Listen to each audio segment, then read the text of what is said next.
Hey guys, tonight we're stepping into the creaking ribs of a forgotten monastery, where even the silence has a heartbeat. You trudge up a dirt road that's seen more pilgrim feet than asphalt, your shadow merging with those of long-dead travelers. Renaissance pilgrims here carried scallop shells to beg for bread. But we both know your last snack was gas station jerky. So, before you get comfortable, take a moment to like the video and subscribe. But only if you genuinely enjoy what I do here. Drop a comment with your location and local time. I'm dying to know who's braving this with me at 3 a.m. in Tulsa. Now, dim the lights. Maybe turn on a fan for that soft background hum. And let's ease into tonight's journey together. The iron gate groans like a widow's first sob, rust flaking onto your palms as you push through. 16th century records claim this path was part of the Camino de Santiago. If the Camino involved cobwebs and existential dread, historians still argue whether monks locked these gates at night to keep the world out, or something worse in. Your sneakers sink into moss-caked stones, each step squelching louder than your last awkward family dinner. Twilight pools in the courtyard like spilled ink, the kind that stains souls, not shirts. A thrush darts past, brown blur against gray stone, leaving you to wonder if it's real or a feathery hallucination. You count 17 windows in the facade, 18 if you include the one that's just a jagged mouth of glass. That's one perk of medieval architecture.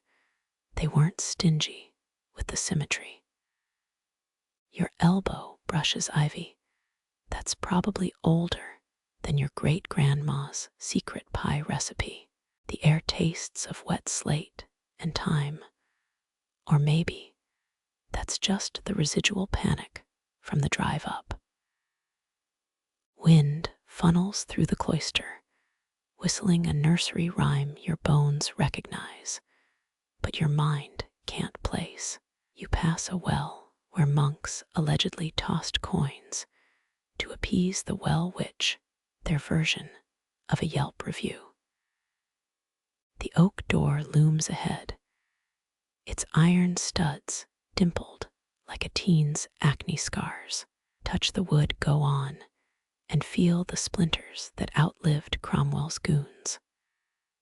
Fun fact: the Spanish Inquisition once used similar doors for interviews, but let's not dwell on that. Inside, the vestibule swallows sound whole. Your breath seems louder here, like you're inhaling the hush of 1,000 extinguished prayers. Flagstones dip where sandals wore them thin, centuries of monks shuffling toward vespers with blisters and doubt. A 1482 ledger lists 300 guests here, all men, because nothing says spiritual retreat like a no girls allowed clubhouse. Your foot grazes a groove in the floor, 8 inches long, too precise for erosion. Tool mark, blade scar, medieval yoga mat. Moonlight slants through a crack in the roof, dust motes swirling like lazy fireflies. You spot carvings on the walls. Crosses, yes, but also rabbits, beer steins, and a guy who looks suspiciously like he's flipping the bird. Some things transcend centuries, apparently. The caretaker's bell jingles, or was that your phone? Either way, your service bars have flatlined. Remember when I said you probably won't survive this? Half jokes hit different in a place that hasn't seen Wi-Fi since the plague. You trace a finger along the plaster, names etched by visitors who thought Giovanni was here, needed Latin flair, the stones colder than an ex's text, radiating chill through your jacket. Scholars found traces of mercury here in the 90s, medieval moisturizer, or failed alchemy project. Debates ongoing. A moth lands on your sleeve, ivory wings edged in gold. It's prettier than your hinge matches, but just as eager to ghost you. Stairs spiral upward, each step sagging like a depressed accordion. You climb because what else is there? Doorways yawn to empty cells where monks once whispered rebellions into their straw pillows. One mattress remains, its straw poking through burlap like the last hairs on a balding head. You sit, the frame creaks a protest note your chiropractor would second. Outside, the wind picks at the building's seams, a burglar testing locks. 3 floorboards squeak when you stand. Coincidence, or the world's saddest alarm system? Your shadow stretches up the wall, elongated limbs merging with a painted saint's halo. His eyes follow you, not in a creepy way, okay, total creepy way. A draft licks your neck, smelling faintly of incense and wet dog. Time to move. The scriptorium door sticks, swinging open with a gasp that echoes down the hall.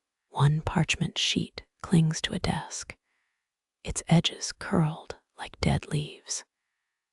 You lean closer. It's just the word remember repeated 52 times until the ink bleeds into a Rorschach blot. Your pulse taps Morse code against your ribs. That's when the candle gutters, snuffing itself out with a hiss. Darkness pools in your shoes. Somewhere below, a hinge whines. Not your exit, too high-pitched. The caretaker's cat. Draft. Imaginary friend. You freeze, mentally calculating how to weaponize a quill. Then a clang. Distant. Metallic. Like a pot dropped in a kitchen that hasn't seen a chef since the Tudor era. Your fingers find the doorframe, splinters biting skin, as you shuffle toward the stairwell. Moonlight follows, glazing each step in liquid silver.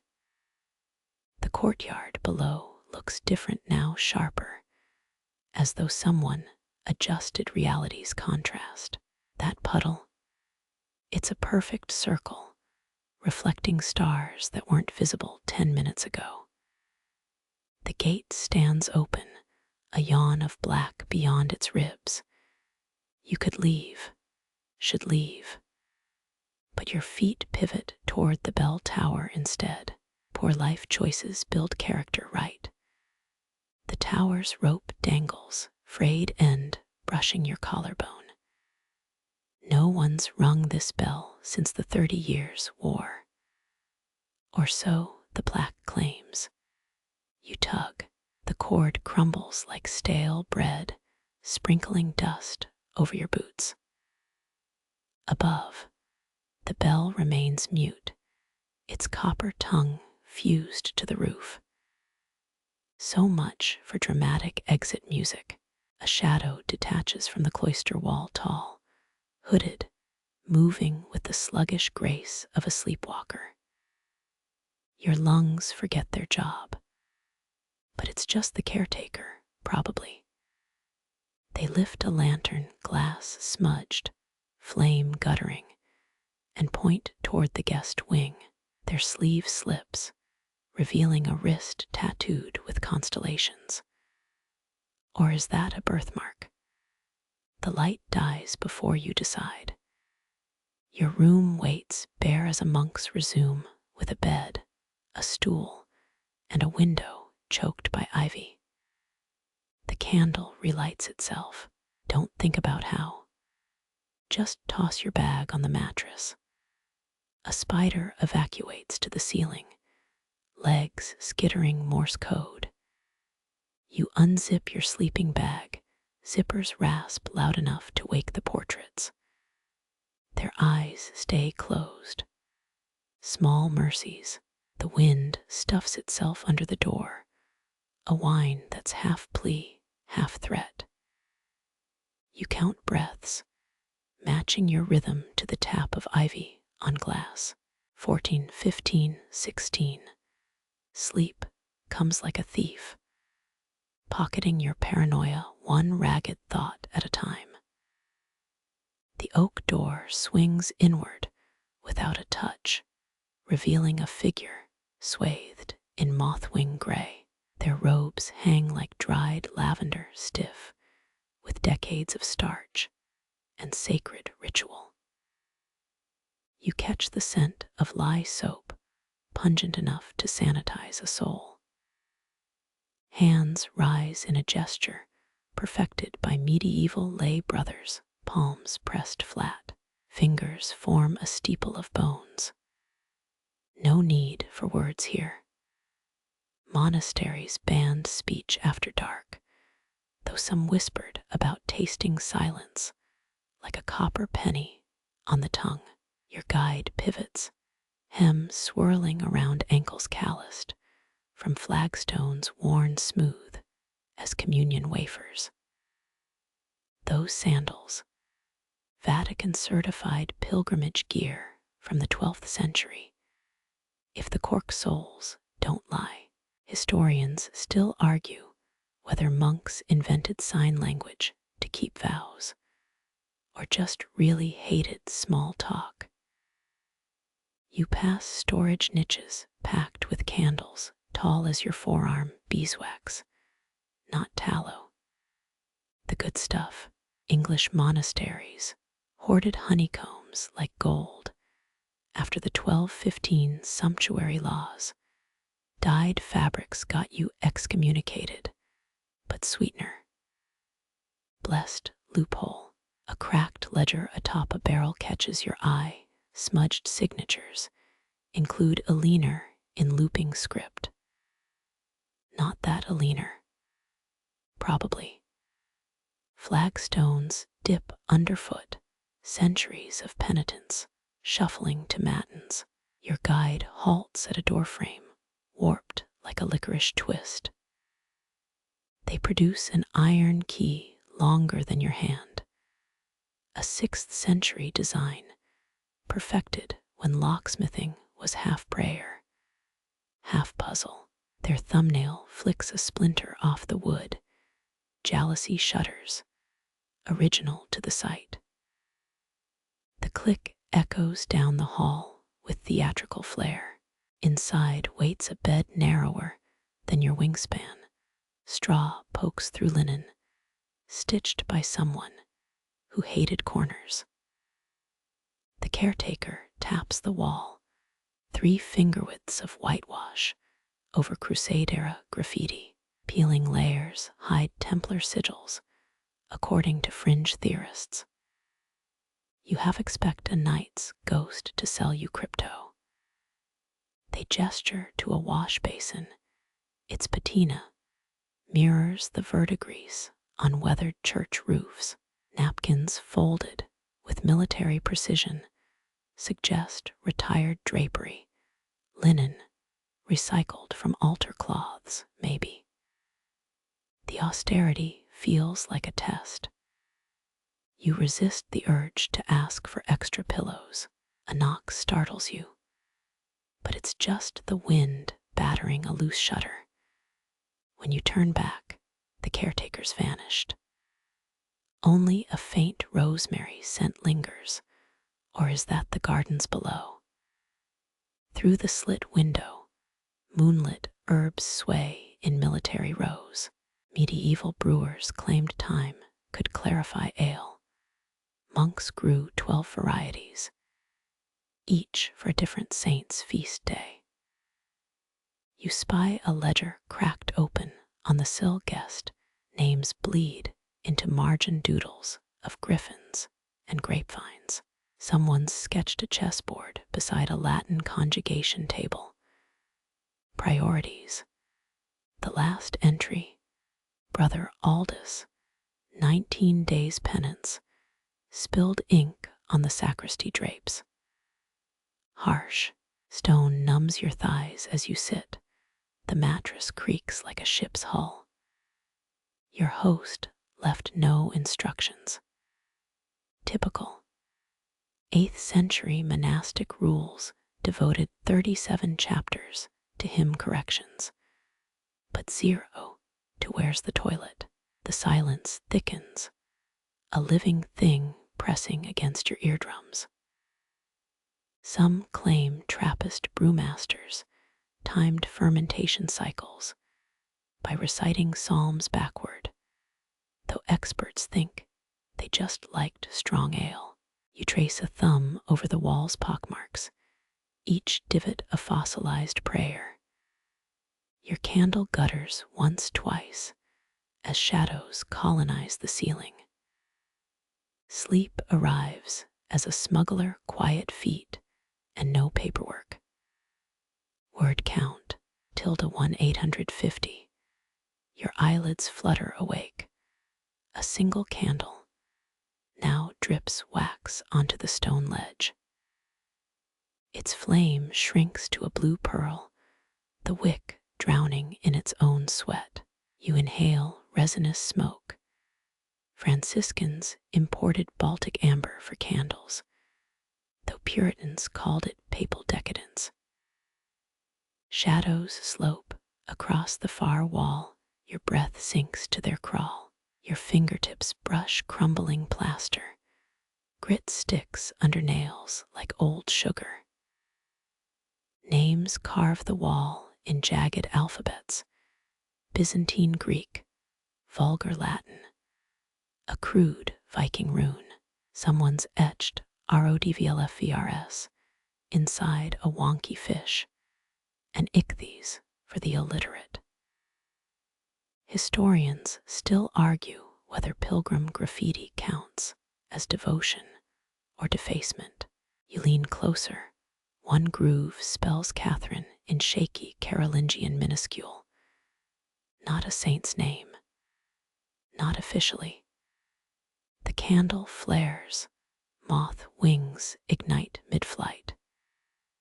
2 embers spiral down, a burning Rorschach against the floor. You stamp them out, soul squeaking on stone. Medieval entomologists once catalogued 12 moth species as devil spies for swarming chapel lights. Your candles now haloed by carcasses, tiny thoraxes curled like apostrophes. A draft snakes through mortar gaps. The flame contorts into a hanged man's silhouette. 13th century nuns reportedly saw Christ's face in candle soot. They'd kneel until their wimples fused to knee calluses. You squint. The shadow could also pass as a duck. 3 names repeat near the ceiling, each Hugo deeper than the last. 3rd Hugo gouged his final O until plaster exposed the Crusader-era bricks. Beneath, quarry marks still stain the stone. Pagan masons signed their work with ravens and axes. Offbeat historians claim these symbols warded off the evil eye. Mainstream texts call them contractor invoices. Your nail finds a fresh groove. Raw plaster dust powders your wrist. The script's blunter than others, maybe a spy's dagger, not a pilgrim's stylus. ALIA via ESD. Alternative routes exist. Cheeky. Someone risked excommunication for that Roman road pun.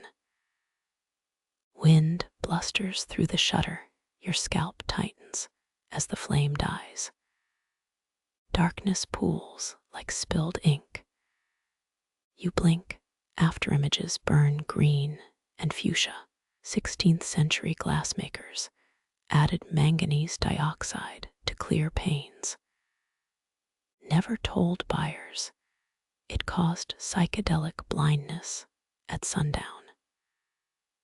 Moonlight bleeds through the dead candle smoke. Your hand gropes for the ledge, fingers close on wax, still soft as earlobes. Monks recycled earwax into candle sealant, according to a disgraced Burgundian manuscript. You wipe your palm on the mattress, straw pricks through linen, numbered XII in faded stitchwork. 12th bed, 12th guest, the wall exhales, 1,000 lungs collapsing. Plaster flakes patter onto your shoulder. You freeze, ear pressed to chilled masonry. Footsteps, rats, just your pulse hammering a requiem mass. Your thumbnail digs at the crusader brick. A red crumble falls. Rub it between fingers. Dust oxidizes from rust to umber. Templars mixed ox blood into fortress mortar. Or so claims a banned bestseller at the Vatican gift shop. The scent lingers metallic, like licking a battery. Another gust, the shutter bangs wide. Stars glare through the aperture's keyhole shape. Copernicus never saw this view, too busy getting house arrested for planetary small talk. You count constellations, Orion's dagger blunted by a cloud. When the wind stills, a new sound emerges, fingernails scritching stone. Right where Catherine curves into the mortar, your own hands inches away, knuckles white on the ledge. The scratching stops. You exhale, the sound resumes. Rhythmic, deliberate, inching toward your pinky. Medieval prank, seismic shift. Your muscles scream to pull back, but the scholar in you leans closer. A spider scuttles over your wrist, carrying a plaster crumb twice its size.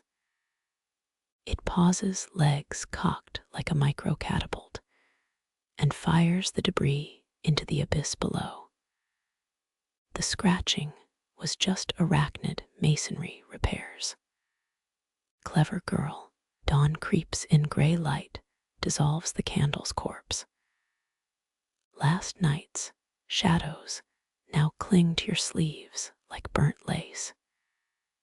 You rise, spine popping like a rosary bead chain. The ALIA via EST carving gleams, wet with dew or condensation. You trace the letters, edges softened by centuries of fingertips. Breakfast bells clang in the distance, a flat, weary sound. The spider flees into Hugo's final, groove her chapel now. The breakfast bell's echo still hums in your molars as you drift toward the courtyard, each step rustling like vellum pages. Shadows pool between cloister pillars, their arches choked with ivy older than the Reformation. A low drone seeps through the colonnade, male voices tangled in a single oscillating note. Your soles cool against flagstones. 12th century masons laid them diagonally to trip up sprinting novices. You pause where the path forks, left to the chapel, right to the gardens. The chant swells, a Gregorian dirge, standardized by Charlemagne's music minister.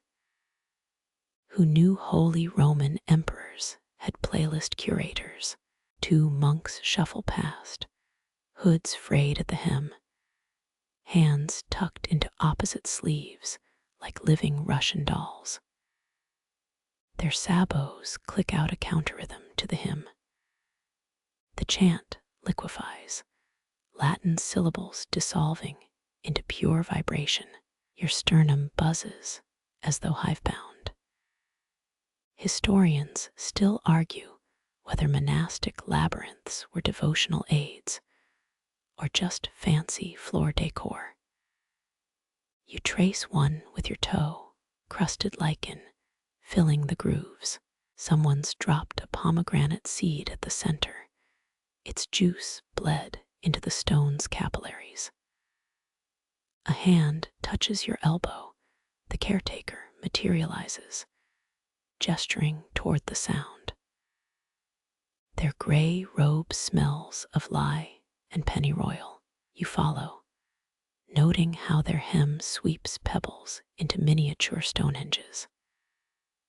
7 steps up, the choir stalls loom, their carvings sanded smooth by centuries of bored choir boys. 30 monks occupy 12 seats, medieval math at its finest.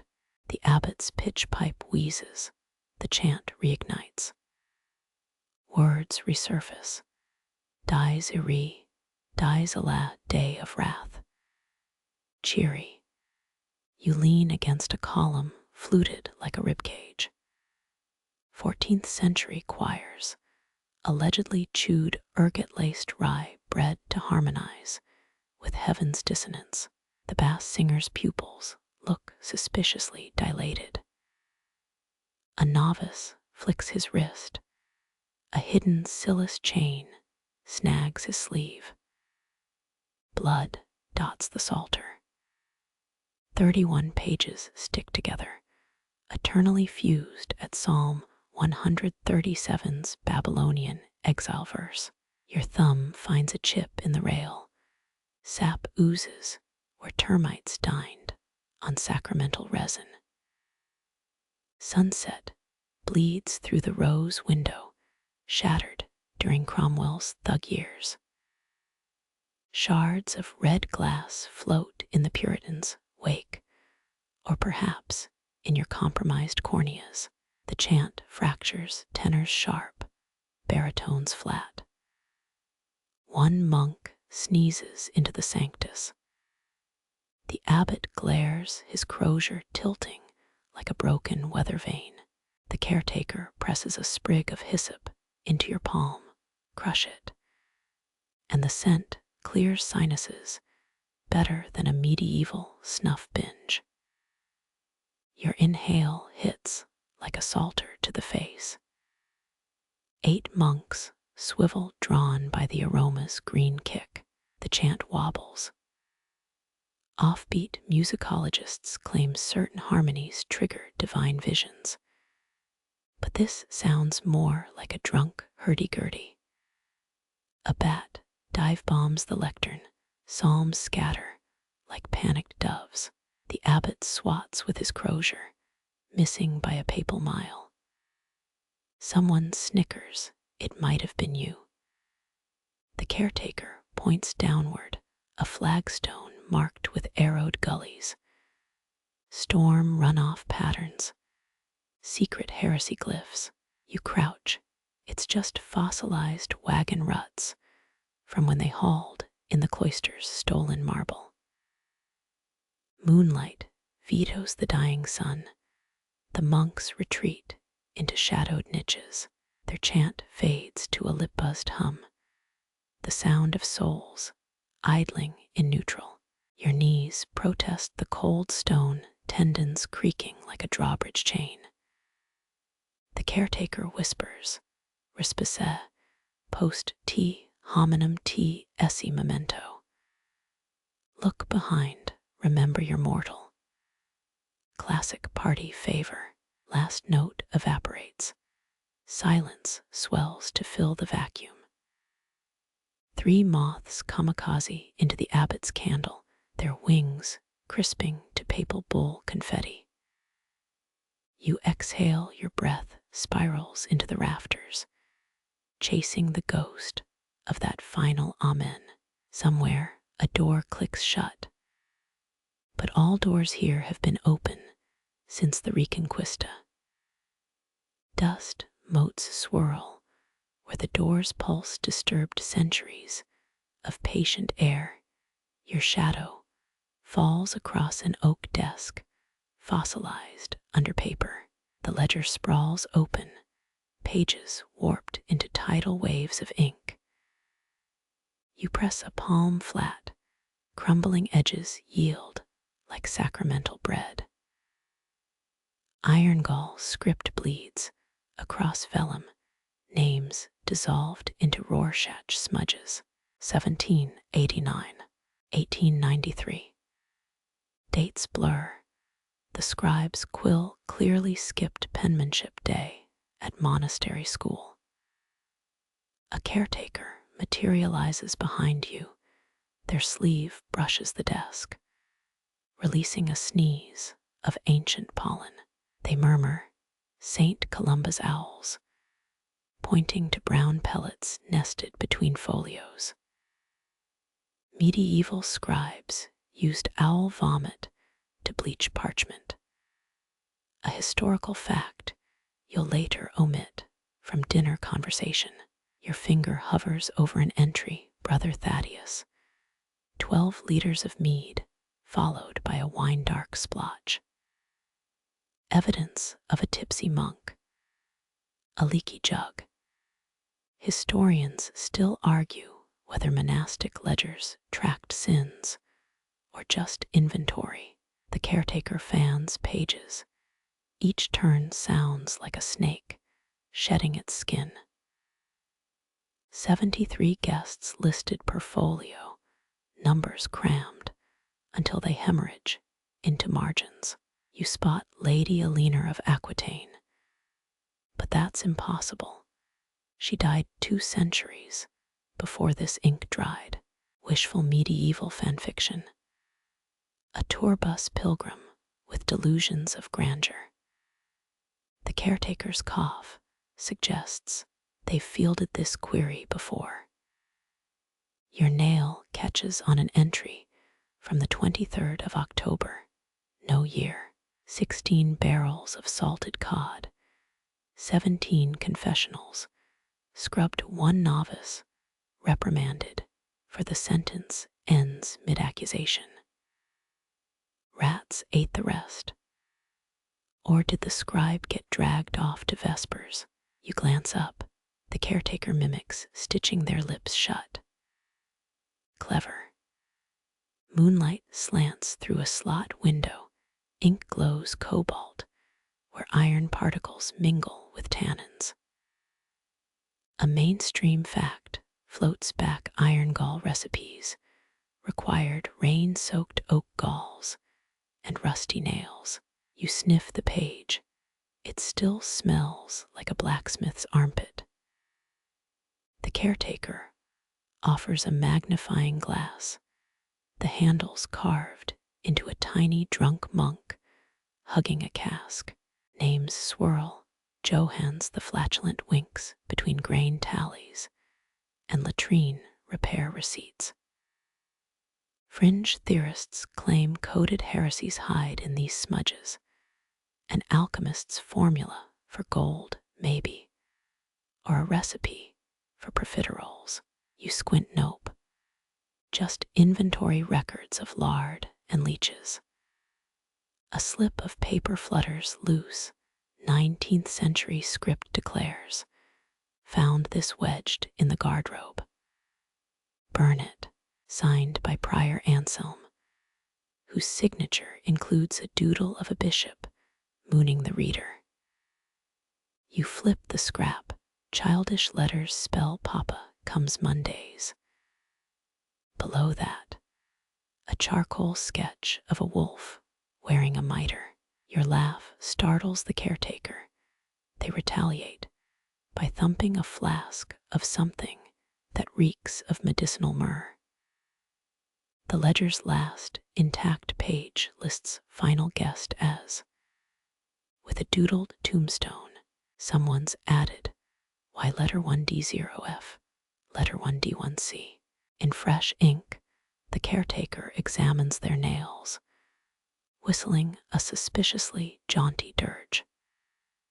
You trace the glyphs, your fingerprint merges with a Victorian visitor's tea stain.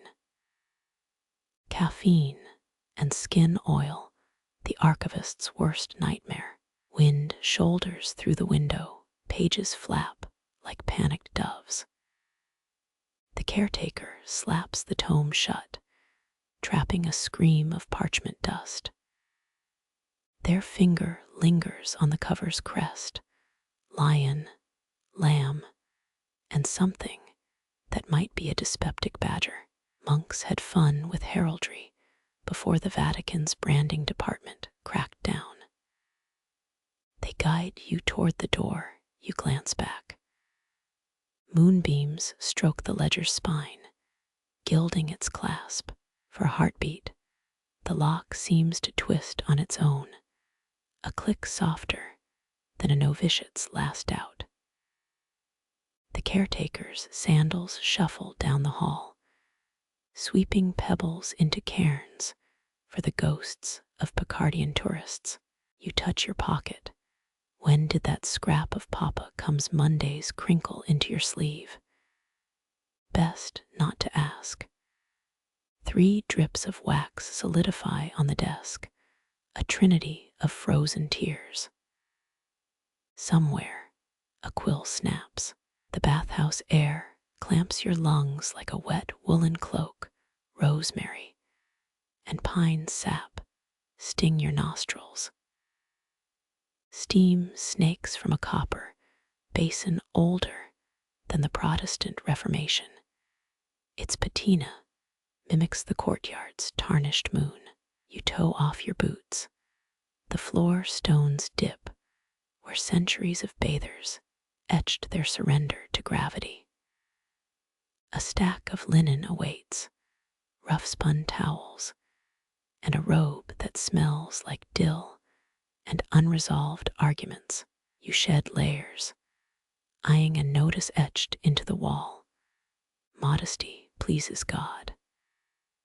But for a denarius, Sister Agatha will look the other way. Medieval bathhouses often doubled as gossip hubs. Monks griped about abbots between soaks. Your toes flinch from the water's first kiss, scalding, just shy of poaching human flesh. The heat unspools your vertebrae. You sink until your chin grazes the surface.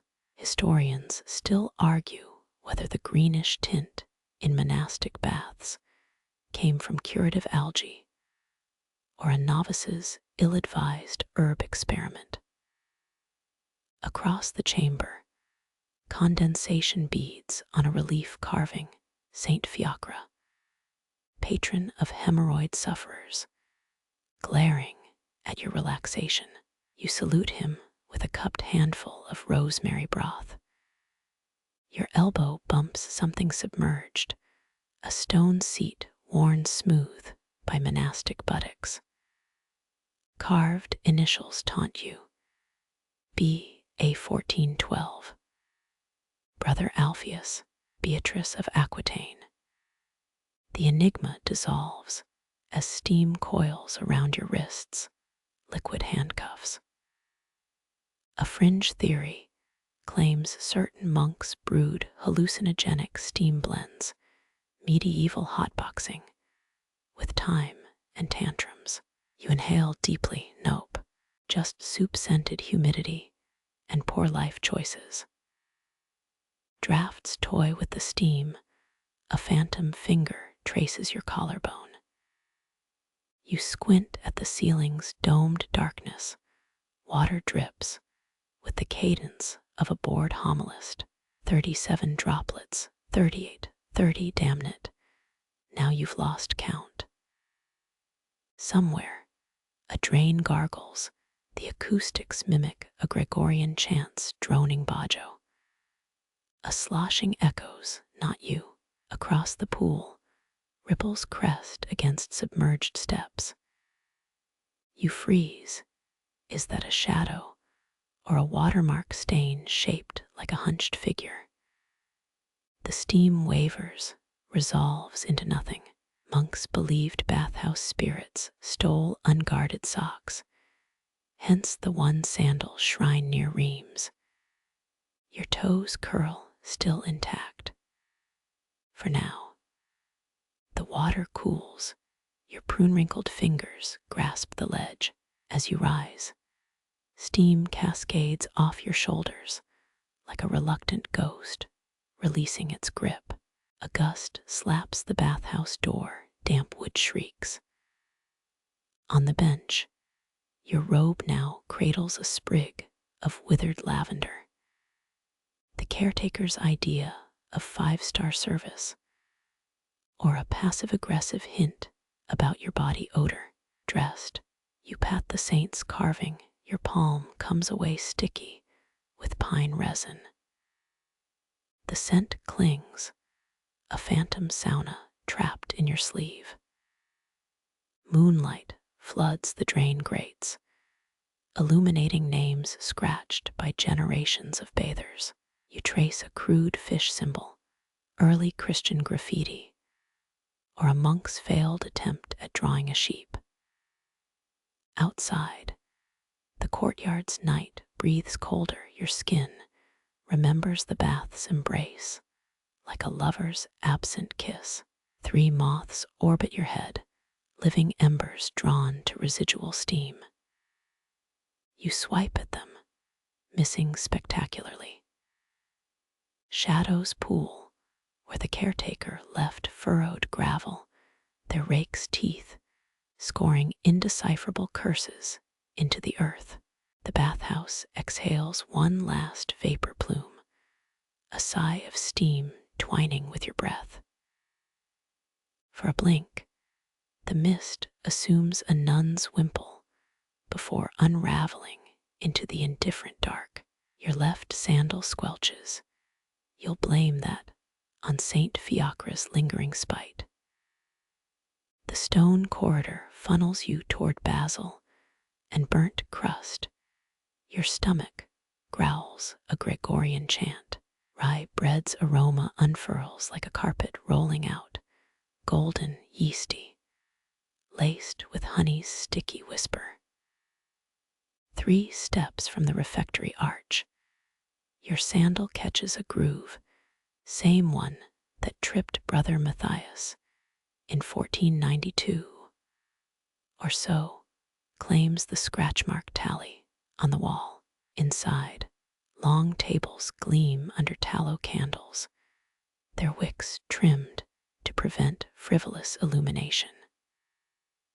A slate slab awaits, its cargo still radiating oven warmth beneath a linen shroud.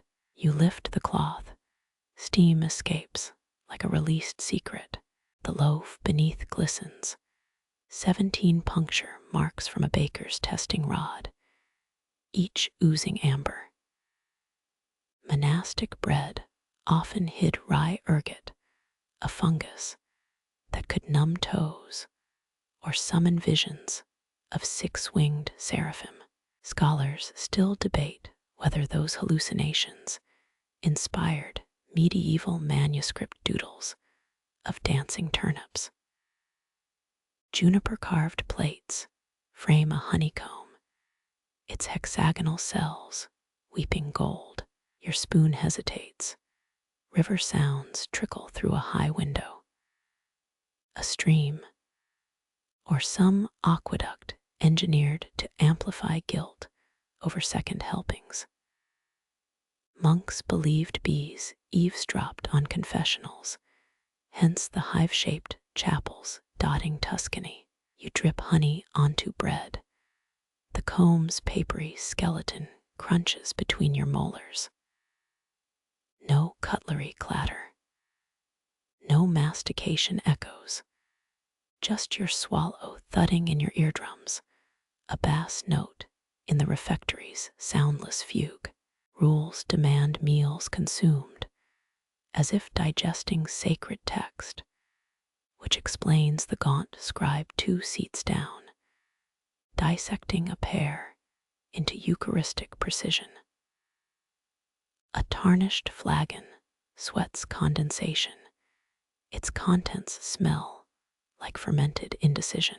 You pour. The liquid swirls murky topaz, cloudy enough to hide 1,000 unspoken vows. Medieval diners added rosemary to mask vinegar tang, a trick you replicate, plucking a sprig from your sleeve. The first sip puckers your tongue, sour apple skins, and abandonment issues. Your neighbor catches your wince, offering a sympathetic eyebrow twitch. Historians still argue whether Cistercians invented silent communication via eyebrow semaphore. But this man's follicles are fluent. He points to your cup, then mimes chugging from a hypothetical wineskin. Translation: yeah, it's brutal. You mime back, palms to throat, eyes rolling heavenward. His beard quivers. A suppressed laugh threatens monastic decorum. The sound dies unborn, smothered by obedience. Platters circulate, roasted beets bleeding onto barley, leeks slumped in broth. Every serving spoon moves counterclockwise, an unspoken law. You spear a beet, its juice stains the wood like a wine-dark confession. A fringe 14th century sect claimed root vegetables housed minor demons, hence the chef's knife cross ritual before slicing. Breadcrumbs cling to your fingertips. You brush them onto the slate. They land in formation, a crooked Celtic knot. The scribe across the aisle stares, his quill hand twitches, as if itching to document your carb-based art. Dessert arrives, dried figs, impersonating prunes. You bite, seeds crack like tiny vertebrae. A scroll fragment serves as napkin, inverted psalms bleeding through parchment. Your thumb smudges a sela, the ink staining your cuticle divine mandate blue. The final sip of vinegar wine curdles your resolve. You surrender to the meal's terminus. Hands rise in unison around you, palms skyward like mendicant satellites. Your own follow suit late. Platters vanish as if teleported. Only your crumb mandala remains. A novice scrapes it away. His expression suggests you've desecrated a shrine. Outside, an owl hoots. The refectory's silence fractures into a mosaic of night sounds. You linger, chair creaking a dissonant note. The scribe departs, bowing to the honeycomb as one might venerate relics. Your spoon lies abandoned, its bowl reflecting candle flames in miniature. One gutters blue at the edges as a draft slices through the room. Rising, your knees protest. Stone floors are nobody's ally after 40, though 40 here feels different. Seconds weighted with incense, minutes dissolving like sacramental wine. The courtyard embraces you, moonlight lacquering the path toward oblivion's next chamber. Your tongue probes a fig seed wedged in a molar, sweetness lingering like an unpenanced sin. The scriptorium's air clings, parchment dust, and oxidized iron. Nefertari waits by a desk, pockmarked with ink spills, her silhouette swallowed by shelves of buckled spines. She gestures to a vellum folio splayed open. A dragon coils across the margin, scales half-painted in lapis lazuli. Copied from Beatus of Ligbana's commentaries, she murmurs, though whether to you or the quill in her hand isn't clear. Most medieval bestiaries plagiarized Pliny's errors, like elephants fearing mice. This dragon's different. Its claws clutch a bishop's crozier broken clean midshaft. You lean closer, the pigment smells of wormhood and crushed beetles. Illuminators added oxgall to keep rats from nibbling saints. Nefertari explains, a fact that explains the bitter tang in your sinuses. Her fingernail taps an unfinished wingtip. The space beyond it yawns blank. Scribes left gaps when copying, inviting God to finish the work. A generous interpretation. The dragon's eye stares, pupil a pinprick of gold leaf, awaiting divine intervention. She flips the page. A manticore lounges, human face smeared where a novice's sleeve dragged wet ink. You stifle a smirk. Been there. Note the scorpion tail, she says. Misguided translators thought Marticoras meant man-eater, hence the teeth. Historians still argue whether these mistakes birthed Europe's fear of mythical hybrids or just exposed monks. Shaky Greek, Nefertari, produces a tiny jar, gray powder glinting mica bright. Ground gallstone from a hanged man, she whispers. For ink that haunts the parchment, you recoil. She snorts. Relax, probably just soot and tallow.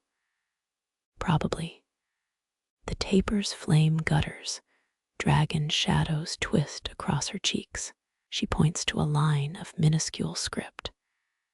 Here the scribe wrote, Draco dormiens nunquam titulendus. Then hesitated. You recognize the phrase. Dumbledore's motto owes royalties to some dead Benedictine. Nefertari traces the next word, only an ink blot. Some say his candle died. Others claim he glimpsed the beast's true name. Your thumb strays toward the margin. She slaps it away. Parchment drinks skin oils. 5 centuries from now, they'll blame you for the stain. You apologize to 2523's frustrated archivist telepathically. A moth kamikazes into the taper, wings singed. It spirals into the beast's gaping jaws. Poetic, Nefertari doesn't flinch. They're drawn to the oxgall. Tragic. She snaps the folio shut. Centuries collapse into the thud of wood on leather. Volume 7 missing. Volume 12 missing. Volume 40 a sigh. God's bookmark. The dismissal's clear, but as you retreat, she murmurs a footnote. Rosemary in the inkwell safeguards secrets. Also repels moths. You glance back. She's already rewriting history. Quill scratching a counter-narrative into the margins. Outside, moonlight rinses the courtyard. Your fingers stink of sheepskin and unresolved endings. Somewhere, a nightjar thrums, its call echoing the scribe's abandoned "Are you" pocket, a fallen quill tip, wondering if unfinished words weigh less in the dark. The nightjar's cry follows you, its rhythmic chirr syncing with your footfalls on spiral steps. Stones press cold through your soles, each tread narrower than the last. the summit, a slivered moon frames the bell's silhouette, a behemoth frozen mid-swing. Monastery bells once marked time for 7 daily prayers, none heavier than this colossus.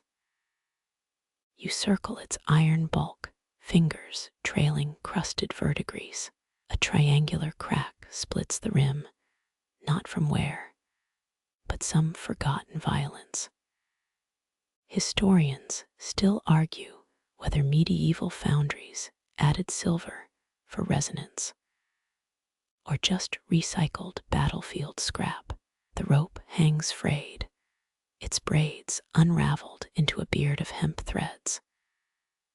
You tug gently, decades of dust, snow from the pulley.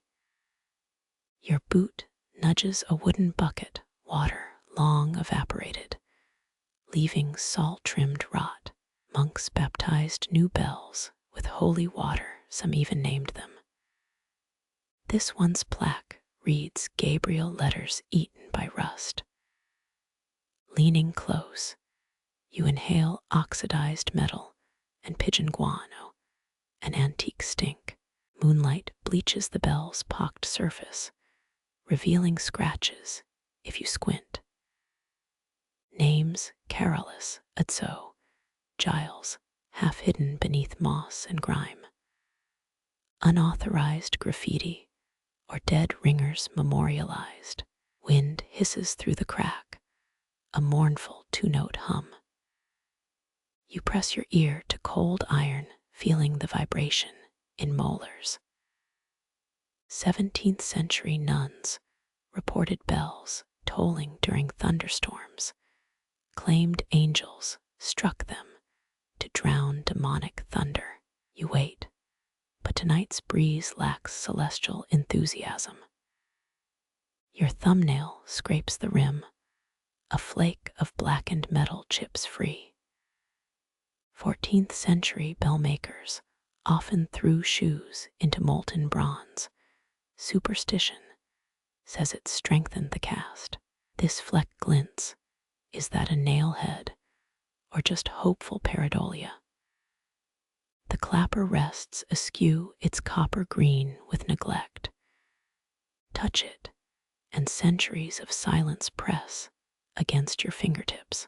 You half expect a vibration, some residual holy resonance. Instead, dead air.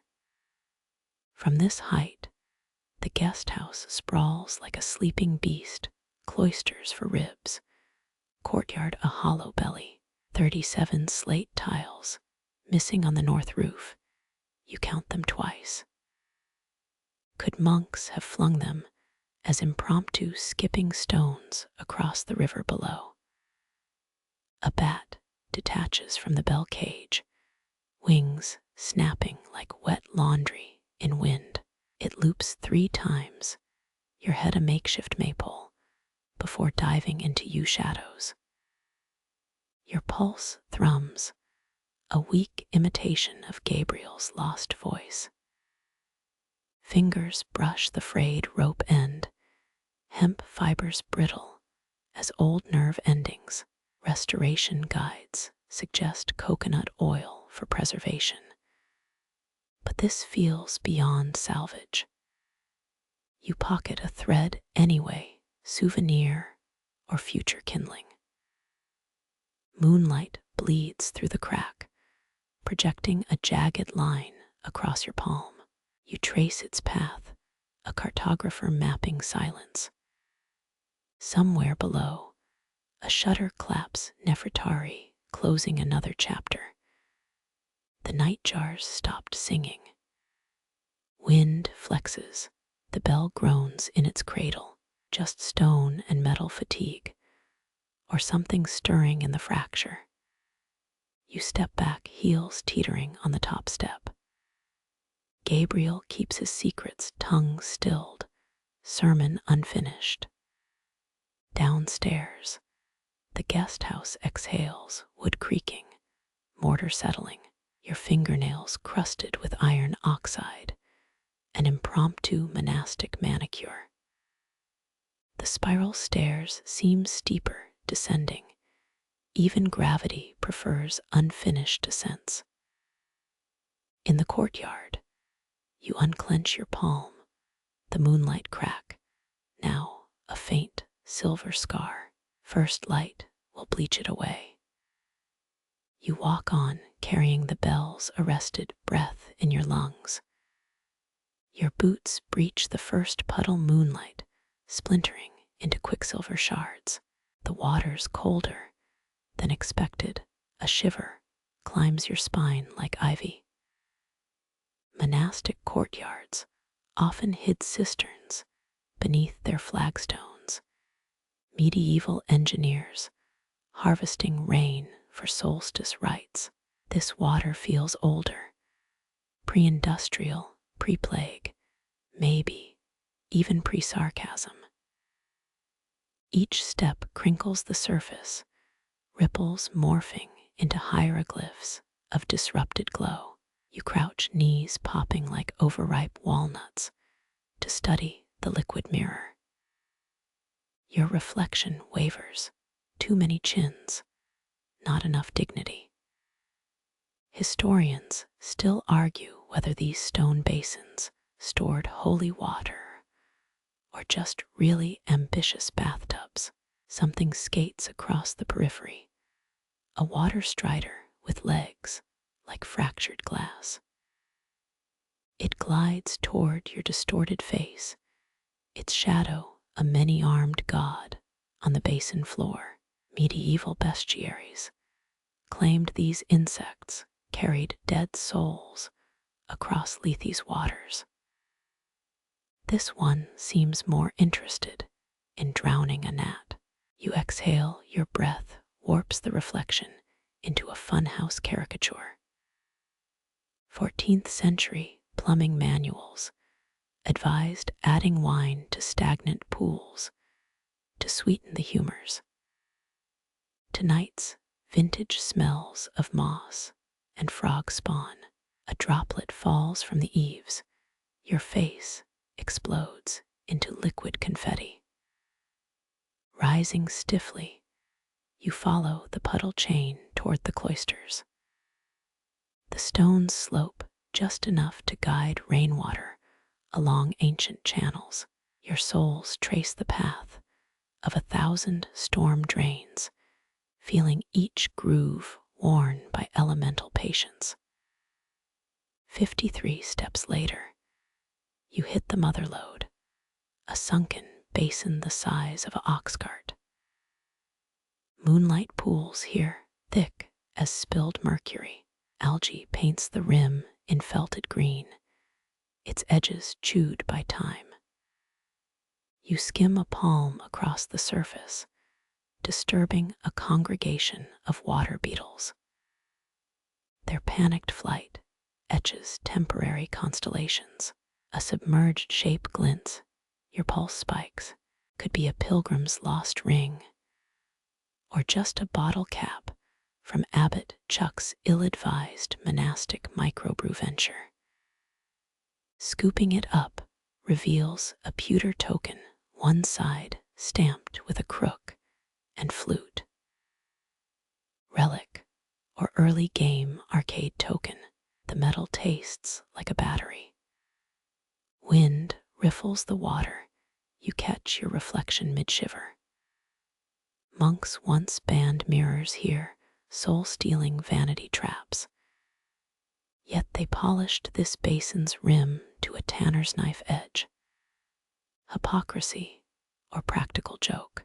Your nose nearly touches the surface, close enough to spot 3 warped stars in its obsidian depths. Something brushes your ankle. You startle sideways into a colonnade pillar. Just a hazel leaf riding the breeze, chuckling at your skittishness. You notice carvings beneath the lichen, crude stick figures hauling water. One sports an impressive cartoonish beard, possibly Friar Bob, patron saint of overcompensation. The strider reappears, zipping across your peripheral vision. It executes a perfect figure eight around a pebble, nature's tiny Olympian, before vanishing under a lily pad. You tap the water, sending coated ripples after it.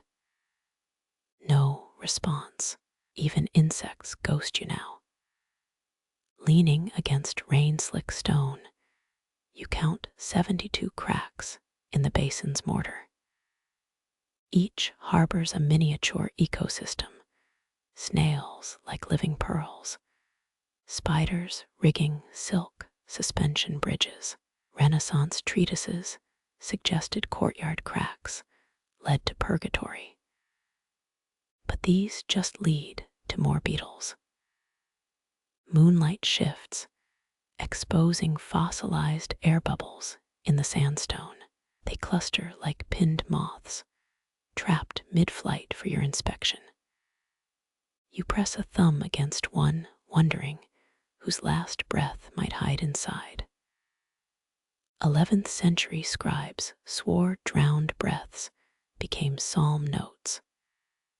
Yours escapes in a yawn. The puddle's surface stills, your reflection reassembles piecemeal. Hair wild as a hermit's, jacket sagging with pilfered bell corrosion. You mimic the water strider's stance, arms out, knees bent. For one vertiginous moment, gravity seems negotiable. Then a cloud smothers the moon, plunging the courtyard into velvet subtraction.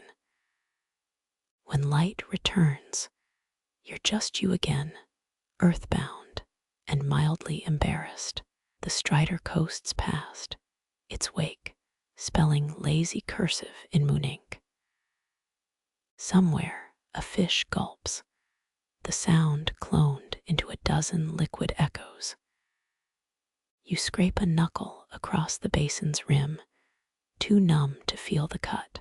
Blood beads, a single crimson pearl trembling on stone. It swells, falls, and becomes another dark ripple in Gabriel's borrowed silence. The blood's dark ripple carries your gaze toward an oaken door ajar, its hinges choked with dust motes. Inside, sagging threads drape a skeletal loom, indigo, and madder strands bleeding into time's carpet. 14th century dyers prized madder root for its crimson blush. Though this hue's decayed to dried blood mauve, you brush a warp thread. It thrums like a plucked nerve, despite decades of neglect. Cobwebs veil the heddles, their geometry, frozen mid-shuttles pass. A moth clings to the breast beam, wings patterned with owl-eye spots. Medieval weavers, sometimes worked by zodiac signs, Taurus for tapestries, Pisces for fishing nets. This one left a half-finished scene, stag, leaping into a void where wool becomes air. Your pinky hooks a weft thread. It unravels 4 rows with a sigh. The freed strands coil like satisfied serpents. Oops, you mouth to the silence, your craftsmanship rivaling a toddler with scissors. Historians still debate whether unfinished textiles were omens or just really bad project management. A spool underfoot rolls westward, chasing its own shadow across clay tiles. You give it a soccer kick, instant regret as it vanishes into a mouse-hole goal.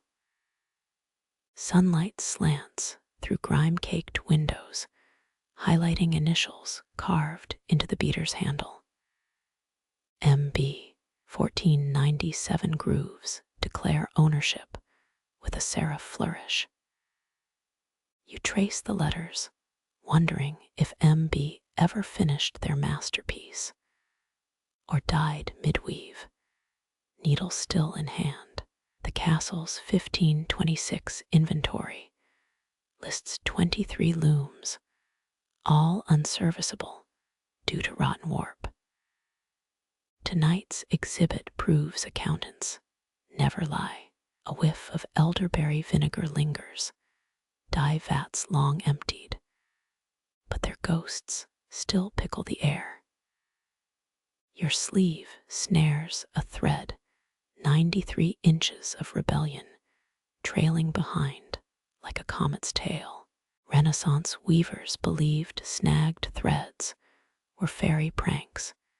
Your personal poltergeist prefers passive aggression. You attempt to wind it into a bobbin. It knots itself into a noose instead. Message received. The treadles creak when leaned upon, each pump conjuring phantom thumps of a weaver's foot. A scrap of tattered ledger hides in the rushes, columned with ochre. 4 skeins and blue. 80, your high school Latin, deciphers vermis scribbled beside a skull doodle, either a warning about moths or the medieval equivalent of a bad Yelp review. Shadows stretch. The loom's skeleton fractures into jagged silhouettes. You back toward the door, threads clinging like desperate suitors.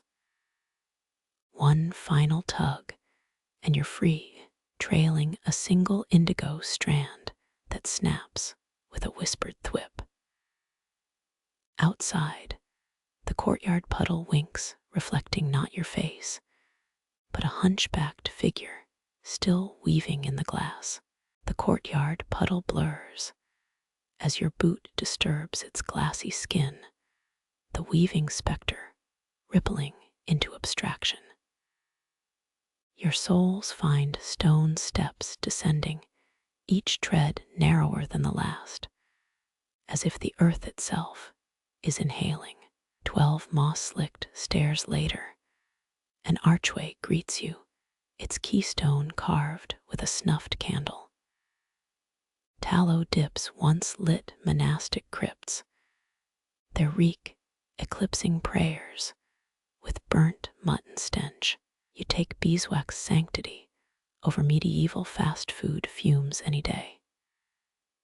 Dampness braids the air, part cellar musk, part petrichor from stones sweating centuries of storms.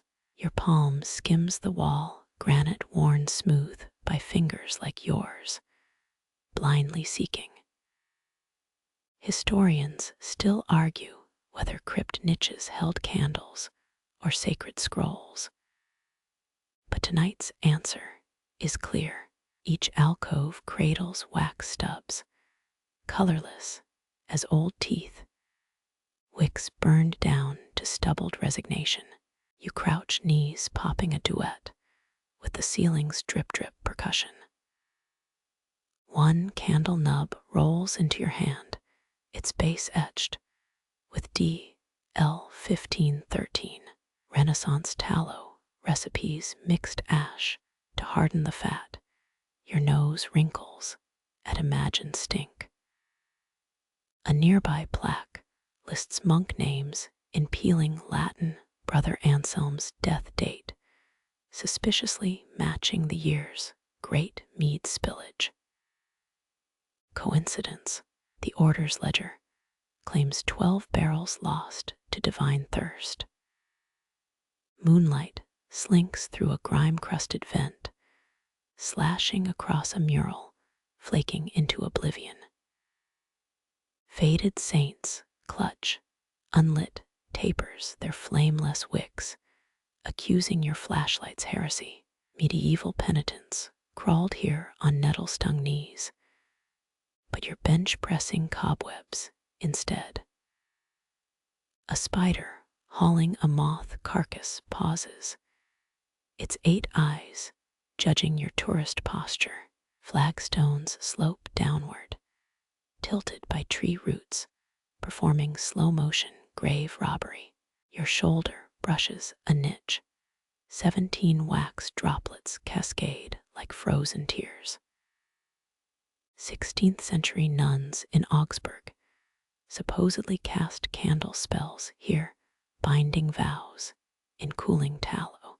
Skeptics call it folklore, until you notice the droplets form a crooked M on the floor.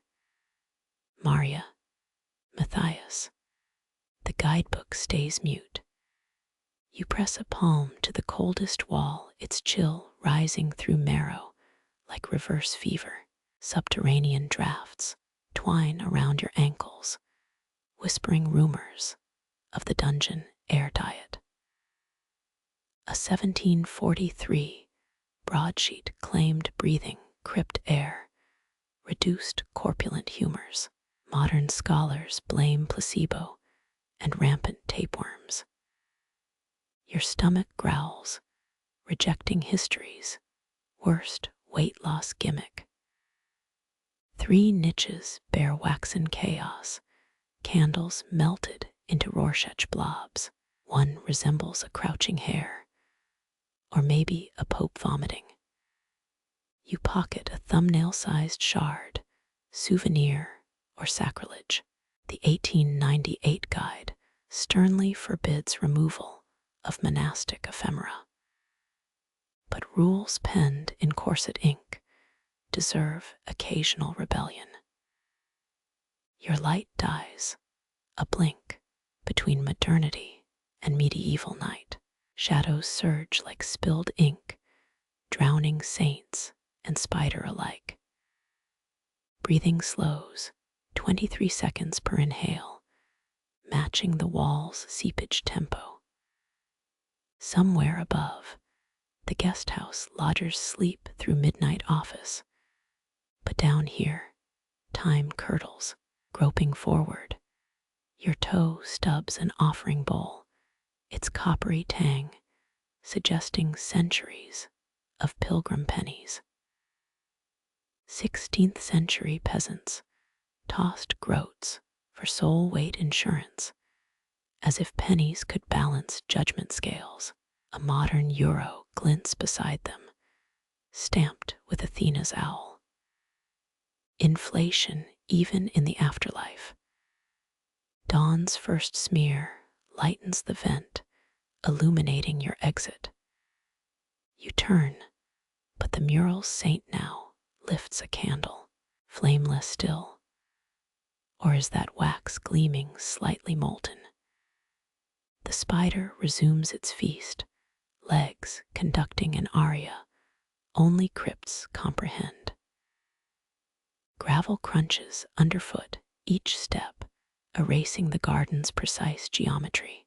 Dawn stains the eastern wall as you survey patterns raked with monastic rigor, concentric spirals collapsing into chaos. One pebble lies rogue at the outermost ring, a meteor disrupting this fragile cosmos. You nudge it into alignment for now. Remember those 16th century Italian labyrinth gardens. This one's simpler, no hedge mazes or fountains, just stone teeth chewing on symmetry. Bengal monks once believed raked gravel purified prayer. But here, it's more like OCD performance art. Your toes follow grooves where a bamboo rake scraped daily, maybe hourly. The caretaker's log from 1673 lists garden tending as penance for minor sins. Brother Jansen spilled soup, 20-circuit laps with a 3-toothed rake. A breeze riffles through junipers, carrying the scent of turned earth and distant bread ovens. Historians still argue whether these gardens symbolized spiritual order or just kept restless novices busy. You crouch, fingernails dusted with grit, and spy something glinting in the gravel. A rusted trowel tip. No, a silver thimble. its dimpled surface engraved with a stag. 16th century needlework samplers often featured deer emblems of piety, but this feels different. The stag's antlers form a crucifix, or maybe a gallows. You pocket it, half expecting a scolding from the abbey's phantom seamstress. Stones shift as you retreat, the mandala already unraveling. 3 steps back, 4 spirals blur into meaningless scribbles. Renaissance gardening manuals warned against overraking. But maybe imperfection was the point all along. Your boot scrapes a hidden ridge, a sandstone slab peeking through the pebbles. Carved numerals emerge, XII, X MMXIV. October 12th, 2014. A pilgrim's vandalism, fresh as yesterday's rain. Morning light crests the wall, its glare revealing footprints frozen in dew. None lead away. You pivot, but the garden lies untouched save your own tread marks. That pebble you fixed, already edging westward, pushed by forces unseen. Wind combs through cypress trees, their shadows knitting a net above your head. You kneel, unthinking, and drag 2 fingers through the gravel. The groove deepens, becomes a trench, a channel. Somewhere a bell tolls once, a sound like a spoon striking an empty pot. The thimble warms in your pocket. When you rise, your makeshift line has birthed a dozen tributaries, gravel rivers seeking an impossible sea. Dawn's breeze arrives on schedule, scattering pebbles like dice. The mandala dissolves into randomness. But isn't that a kind of order too? A blackbird lands, its claws rewriting the stones with scribbled dashes. You count 13 before it flaps away, trailing a note that might be laughter. Monks called them soul stealers, though experts think they just hated how birds messed up the raking. Your shadow stretches long now, a distorted giant crushing miniature mountain ranges. One last pebble catches the light moonstone, or just quartz crying dew. You roll it between thumb and forefinger. Then let it fall where the mandala's heart once pulsed. The guesthouse door creaks open, linen curtains fluttering like surrender flags. Behind you, gravel settles into its next temporary truth. The door's groan fades behind you, wood settling into its nightly slouch.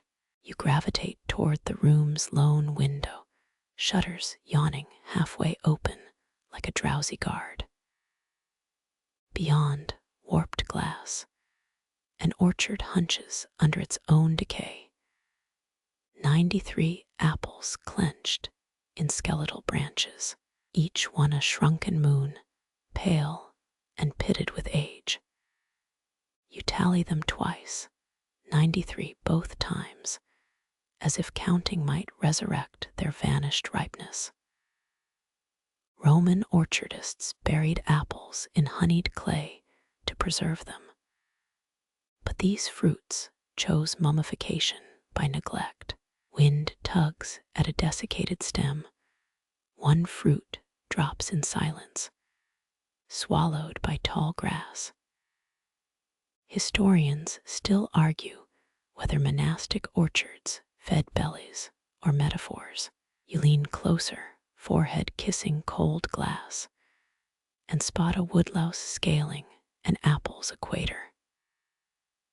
A crack splits the pane, distorting the scene into a cubist groan. Your breath fogs the flaw, and for a blink, The orchard becomes a frosted negative, black apples on white branches.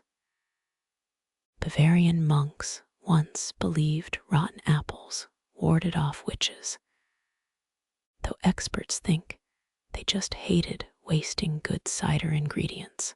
The shutter creaks, a rusty hinge singing counterpoint to the breeze. You wrestle it wider, and centuries of dust cascade like powdered sugar.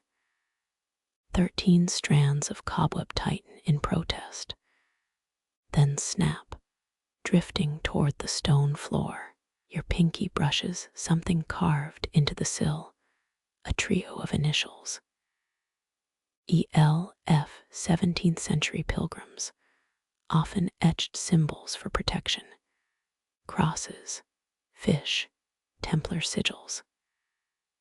These letters feel newer, the cuts raw against weathered oak. You trace them, grit lodging under your nail, and wonder if ELF stands for Eleanor or Elijah, or something less holy. Rain taps the roof, a Morse code only moths decipher. One apple sways, its stem barely clinging. You imagine it plummeting, shattering into cider-scented shrapnel. Renaissance botanists wrote odes to fruit decay, called it nature's alchemy. This feels less poetic, more like a requiem for wasps. Your knees protest as you sink onto the window seat, its cushion fossilized into a slump. A splintered hymnal rests beside you, pages open to all things bright and beautiful. If bright meant mildew blooms, a pressed flower slips loose, cornflower blue bleeding into parchment. Medieval scribes used such blooms as provisional bookmarks. But this one's placement feels deliberate, a brittle X on verse 14. Outside, shadows stretch orchard rows into prison bars. You squint. Was that movement beneath the gnarled trunk? Just a crow pecking at last year's rot. Its beak gleams metallic, maybe that thimble you pocketed earlier. Too far to tell. Glass warps the setting sun into a lava lamp blob oranges and reds bleeding. Your breath fogs the view again, and for half a heartbeat, the orchard seems to exhale, two branches lifting like weary arms. The debate about Cistercian apple symbolism feels pointless now. Trees don't care about allegory. They simply endure. You count the apples again, 92. Wind claims another soldier. A sour tang wafts through the shutter crack, vinegar from the brewer's vats. Maybe, or the ghost of pies unmade. Darkness thickens, apples dissolving into silhouette lumps. Your thumb finds the sill's carvings, once more ELF, ELF, ELF. The grooves hum faintly. Or is that the window vibrating in its frame? When you blink, the orchard has vanished, swallowed by a moonless vacuum. Only the thinnest sliver of light remains, a splinter wedged between sky and earth. You shut the warped pane, but the door's long exhale slips through anyway, carrying the scent of unwashed rinds. Moonlight bleeds through the cracked pane, casting 91 fractured shadows across the floorboards. You press a palm to the glass, its chill leaching into your lifeline. The orchard shivers, or perhaps that's your pulse thrumming against the flawed lens. Monastic records show apple harvests funded mortar repairs in 1387, though accounts disagree on whether they bartered fruit or fermented it into cider. You exhale, fogging a single apple's silhouette, turning it nebulous as a moth-wing nebula. A crunch echoes too crisp for rotten fruit. Your spine stiffens against the seat's lumpy cushion. Beneath the farthest tree, a pale smudge glows, a mushroom, a scrap of parchment. Bavarian nuns once cultivated bioluminescent fungi for midnight liturgies. But this glow pulses like a dormant ember. You squint, 10 heartbeats pass, before realizing it's just moonlit lichen on weathered bark. The ELF carving prickles under your thumb, its edges sharper than the surrounding oak. You dig out the grit with a thumbnail, expecting ruby sap or some medieval resin. Nothing, just pocket lint and regret. Renaissance carpenters hid nails in window sills to repel night hags. But these letters feel like a confession or a dare. 3 apples plummet in quick succession, each thud muffled by moss. 88 now, or 87, you lose count as a moth kamikazes into your ear. Swatting blindly, you disturb a dust avalanche from the sill, particles swirling like disintegrating constellations. Some cling to your lashes. The world blurs into impressionist smears. A creak splits the hush, not the shutter, but the floorboard beneath your heel. You freeze, then press harder. The wood yields, a hidden compartment sighing open. Inside lies a tin of tarnished thimbles and a scroll curled tighter than a fiddlehead fern. Unfurl it. The parchment crackles a warning to reveal a sketch of the orchard, each tree labeled with saints' names. 13th century monks grafted apple varieties to honor archangels. Gabriel red, Michael's gold, Raphael's blush. This map shows a Uriel's wrath sapling, a strain lost when Henry VII sacked the northern abbeys.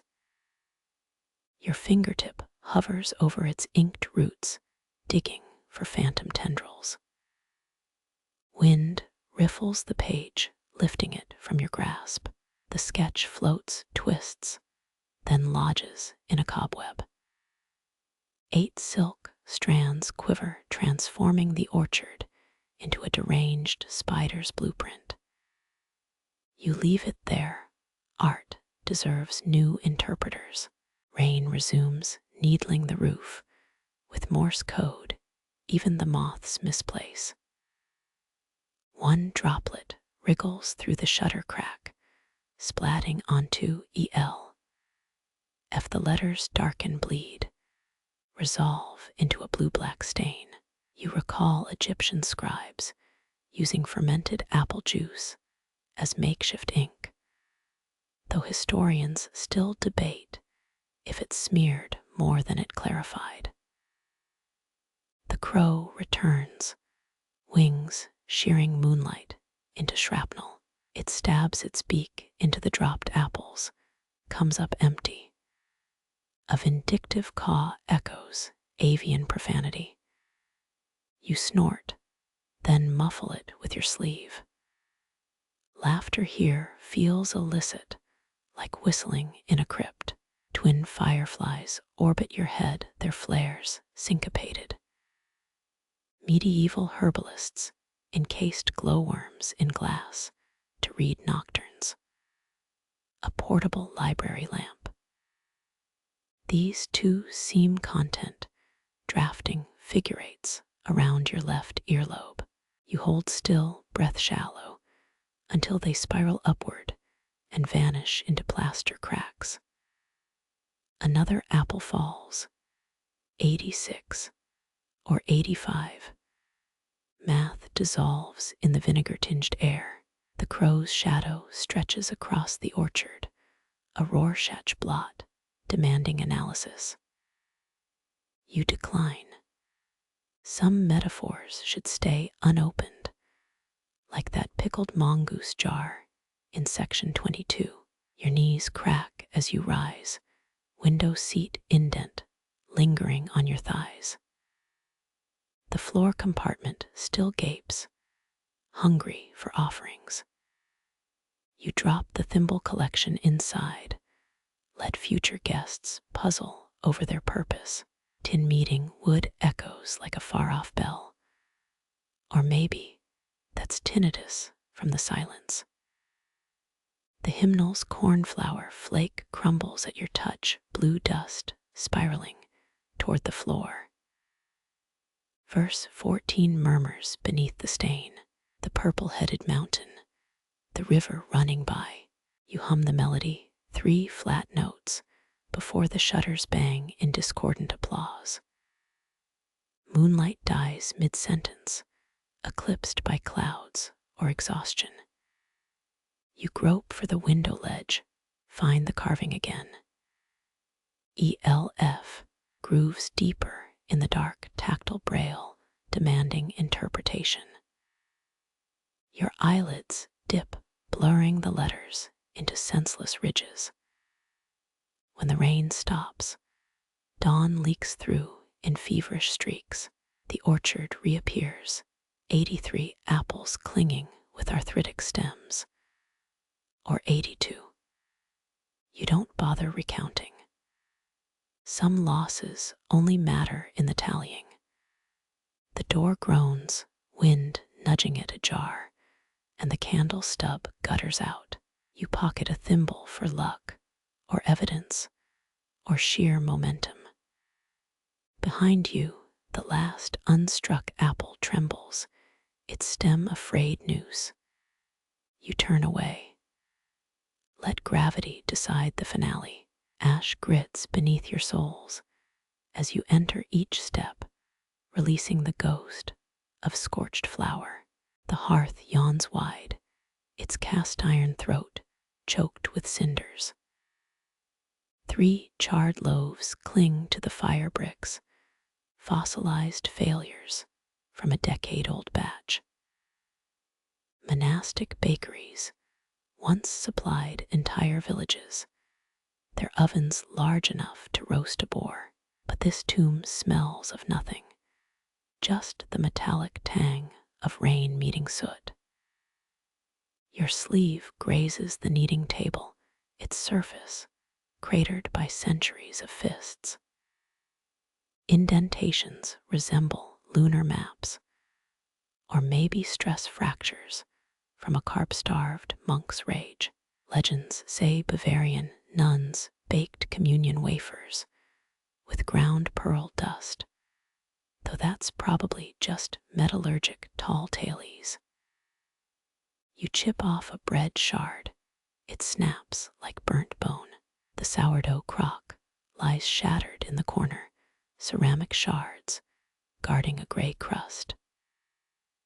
Careful medieval bakers reused starter for generations, some claiming descent from Christ's Galilean barley loaves. You prod the residue, it cracks into dust. No resurrection here. A soot-streaked ledger hangs open, its entries ending mid-sentence. Feast of St. Honoratus, 12 sacks rye, ale barm, and the ink bleeds into a Rorschach spill. Historians still argue whether 15th century monasteries added hops to dough for preservation, or just liked the bitter kick. Your nail skims the page, raising a paper-cut sting. Footprints dent the ash layer. Someone circled the oven recently, pacing with nervous intent.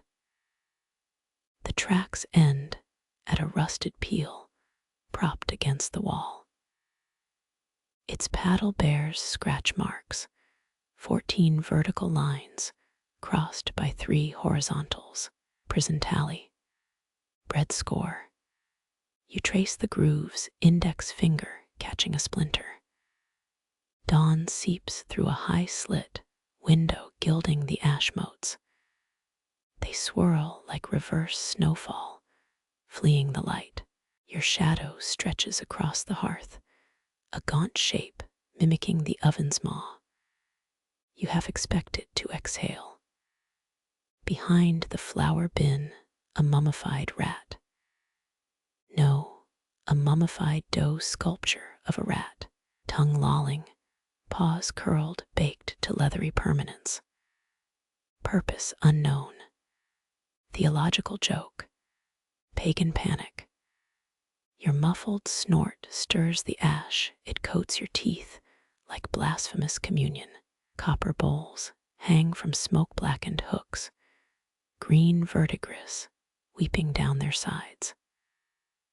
One sways, its shadow slicing your wrist like a sundial's blade. You still breathe medieval time, 46 minutes past lauds by the light's angle. The cold seeps upward, flagstones leaching chill into your calves. Crouching, you find a brick loose beneath the oven. Pry it free, the hollow beneath holds a wool bundle. Unwrap it, a single wheat stalk, iron medallion, and child's linen mitten. Offerings to St. Martha, bribery for fertile crops. The medallion warms in your palm, depicting a snake eating its tail. Wind hisses down the chimney, a wet, bronchial whistle. Ash pirouettes into a mini cyclone over the hearth. You watch it collapse, each particle settling into fatalistic repose. Some claim abandoned ovens breed house spirits, but this one's too numb for mischief. The well pump groans when you crank it, spitting brown liquid into a trough. 3 sips in you gag. Not iron blood. Then the flavor shifts, ferrous tang giving way to fermented dates. Your throat unclenches. Crusaders carried date syrup as rations, though this sludge feels more accidental than intentional. Cobwebs veil the spice cabinet, their architects long desiccated. Behind a jar labeled cuminum, you find a chipped vial. Pop the cork, rancid almond scent punches your sinuses. Traces of cyanide. Saints preserve us, or poison us. You reseal it. Visions of outspoken bakers meeting abrupt retirements. Sunlight finally pierces the slit window, hitting a patch of wall plaster. Faint letters surface. Furent pains errati.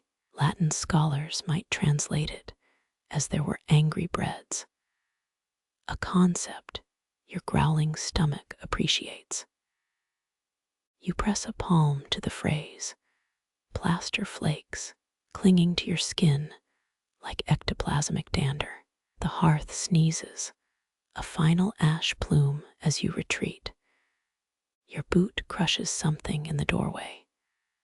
A wheat stalk or a bone fragment. Best not to check. Some questions stay kneaded into the dark. The courtyard calls, its gravel rasping a counterpoint to your heartbeat. Glancing back, the oven seems smaller, a stony cyst in the monastery's side. You taste phantom rye crust on your tongue, burnt edges dissolving into air. No birds sing here, no moths, just the ledger's torn page fluttering, a half-finished recipe for oblivion. Your shadow flees the threshold, abandoning the baker's grief to its perfect, unrisen silence. The scriptorium door groans, a sound like vellum tearing. Inside, dust motes swirl in diagonal sunlight, angels dancing on a pinhead. 14 desks stand sentinel, each bearing a goose, quill sharp enough to prick piety. Yours awaits at the back. Its inkwell holds a tar-black pupil staring skyward. You drag a finger through the dust, skin etching hieroglyphs only moths could decipher. Monastic scribes used iron gall ink for centuries, oak galls ground with vitriol for permanence. This desk's grooves tell tales of nicked fingers and botched Latin declensions. The quill twitches as you pick it up, still supple after decades. How? A whetstone lies beside the knife, its surface worn concave from circular lies. Sharpened it yesterday, I'll work tomorrow. You test the edge. A silver thread rises on your thumb. No blood, no sting, just your epidermis rewriting itself cell by cell in invisible braille. 3 parchments curl at the desk's edge. The top sheet repeats memento 13 times, each M growing more desperate. The final attempt trails into a nib-split Rorschach blot.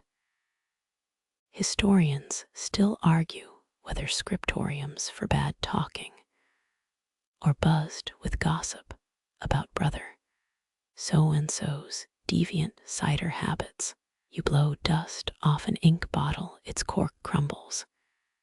Inside, syrup thicker than papal guilt.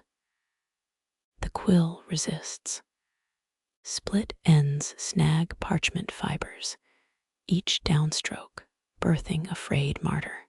8th century Northumbrian scribes sometimes scraped lapis lazuli pigments off old manuscripts, the ultramarine cheaper than their abbey's reputation. Your strokes bleed gray, particulate ash instead of gemstone hubris. A draft riffles through unfinished pages, their corners flapping like wings of grounded kestrels. You weight them with a stone carved with a crude phallus. Standard medieval bookmark. The ancients loved their cheeky marginalia, monks doodling snail armies battling in the Psalms. Your knife hand hesitates. To cut the quill is to spit in times. This desk, a museum of procrastination. The blade hovers, casting a leprous shadow across vellum. Some claim quills from Gabriel's wingtips exist in Vatican vaults. But this goose clearly hailed from a farmyard philosopher. Sunlight climbs, spotlighting a triangle of desk graffiti. Names scored by bored novices: Eadmer, Ethelred, Godric, the Unwashed. Your nail traces Godric's title, the stone chips revealing older marks beneath. Palimpsests upon palimpsests, centuries of men scratching. I existed into oak. The ink pool ripples, not from your breath. A beetle paddles through the viscous black, its legs hauling tarry cargo. You rescue it with a scrap. It flees toward a cobweb's embrace. Mercy's fleeting here. Under the desk, a kicked-over waste bucket. Discarded nibs rust like thorns, among them a tooth. Human, bovine. You roll it between fingers, enamel worn flat from grit-filled bread. Evidence of monastic dentistry, or a relic of Friday's rancid stew. Your knees protest as you stand. The stool's uneven leg digs into your thigh, medieval ergonomic torture. 3 desks over, a psalter lies open to Psalm 39. I held my peace, even from good.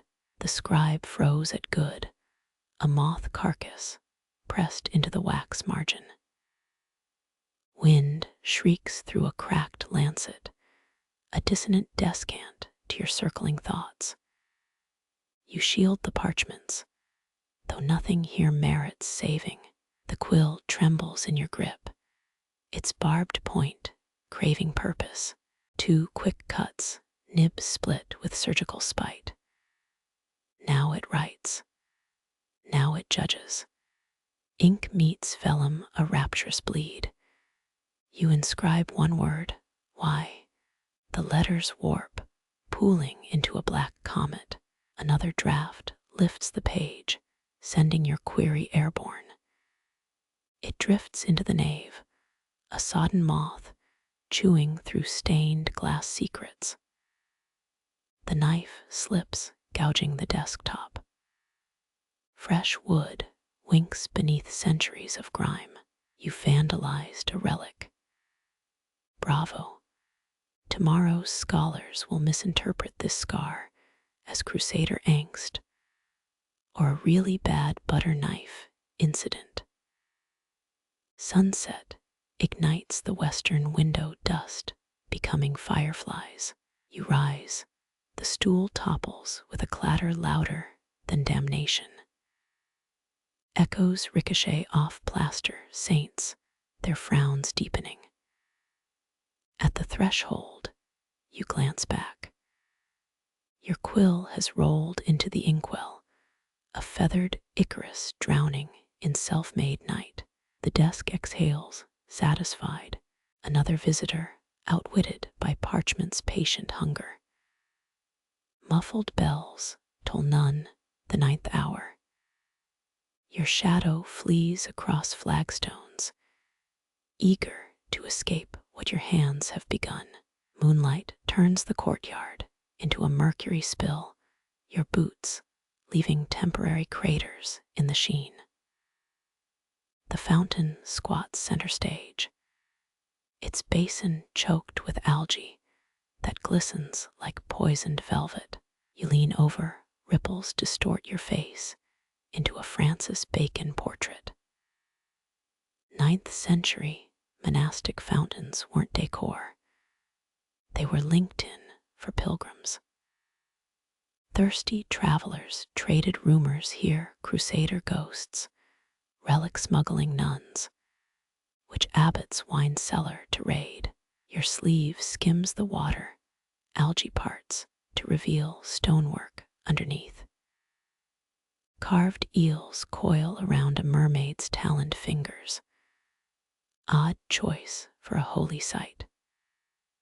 Monks loved their hybrid beasts, griffins, owl-faced saints, manticores lecturing in bad Latin, but marine horrors. This far inland, the nearest coast lies 80 miles west, a 3-day slog on a dysentery-riddled donkey. A frog plops into the mermaid's lap, sending up bubbles that pop with a resinous snap. You recoil, smells like myrrh or cadaverine. Scholars still debate whether holy fountains deliberately bred medicinal algae or just ignored sludge buildup. A drip echoes from the central spire, water, once channeled through lead pipes, now reduced to a stalactite's whimper. You scrape a fingernail along the basin's rim, green goop gives way to pockmarked limestone. Crusaders swore these stones amplified whispered confessions. Tell your sins here, they said, and the fountain would gargle forgiveness. Your breath hitches. I salted Prior Anselm's ale. The algae quivers, then stills. Either God's ignoring you or the pH balances off. Circling the fountain, your shadow tangles with iron fixtures meant for oil lamps. No soot stains, they've never been lit. Flip the script. Nocturnal visitors need darkness to hide their devotions or their dalliances. That explains the chiseled loophole in the cloister wall, wide enough to pass a love note or a smuggled chicken. Kneeling, you peer into the mermaid's missing eye socket. Something glints in the murk, a coin, a button. 9th century deniers claim aluminum objects in medieval sites prove nothing, just Victorian tourists littering. Your arm submerges to the elbow, slime squelching between fingers. Cold metal brushes your palm. You grasp it and yank back a Roman fibula. The bronze brooch features Lupa, the she-wolf, suckling Remus, and a skateboarding gnome. Fake, obviously. But why sink a modern forgery here? The algae clings in stringy gobs, as if trying to reclaim it. Wind riffles your collar. A droplet lands on your nape, not from the sky. The fountain's spire now weeps in earnest, each tear plinking the basin with surgical precision. You count them, 27, 28, 29. The 30th drop hits your fibula. Bronze oxidizes faster, says the voice of every pawn shop owner ever. Green blooms across Lupa's face, decades of corrosion in 3 seconds. You drop the brooch.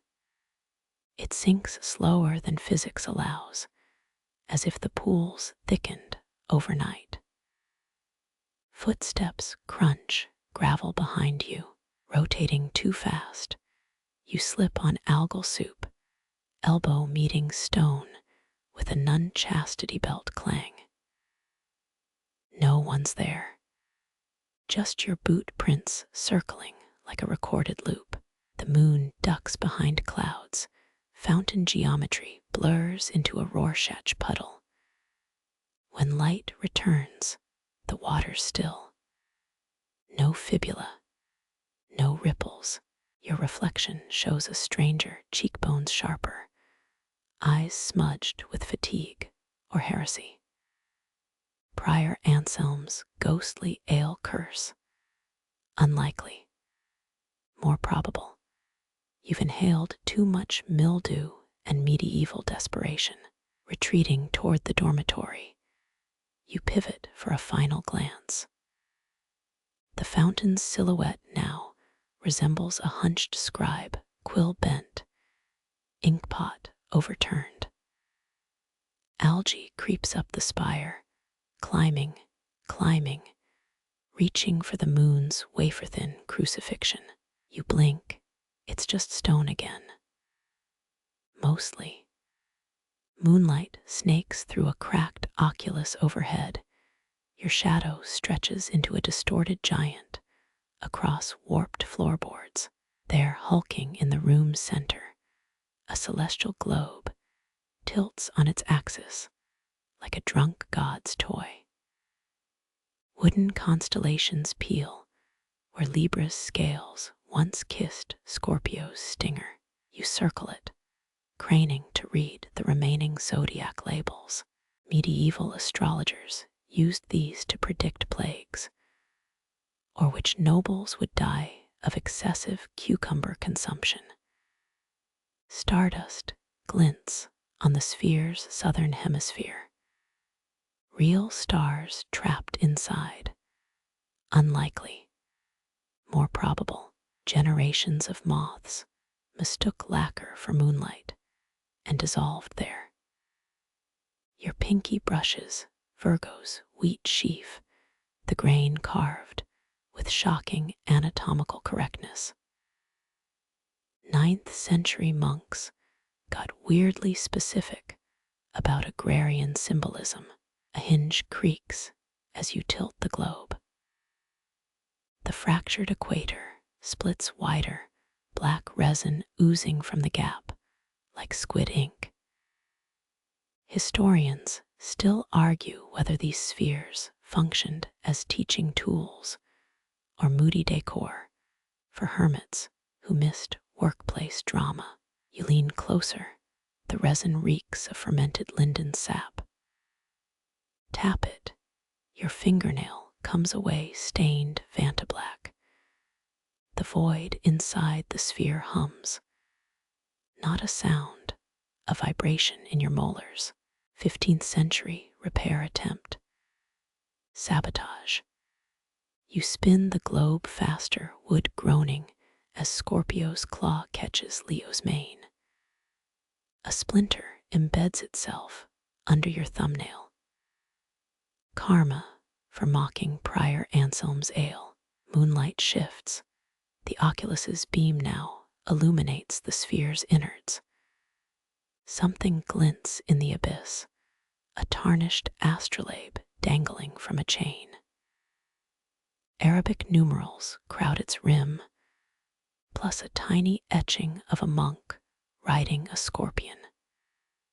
Peculiar, Islamic scholars did advance medieval astronomy, but this feels like a defaced garage project. You attempt retrieval, arm swallowed past the elbow. The globe's edges press like hungry jaws. Your fingertips graze cold metal, and the sphere jerks clockwise. Your wrist twists.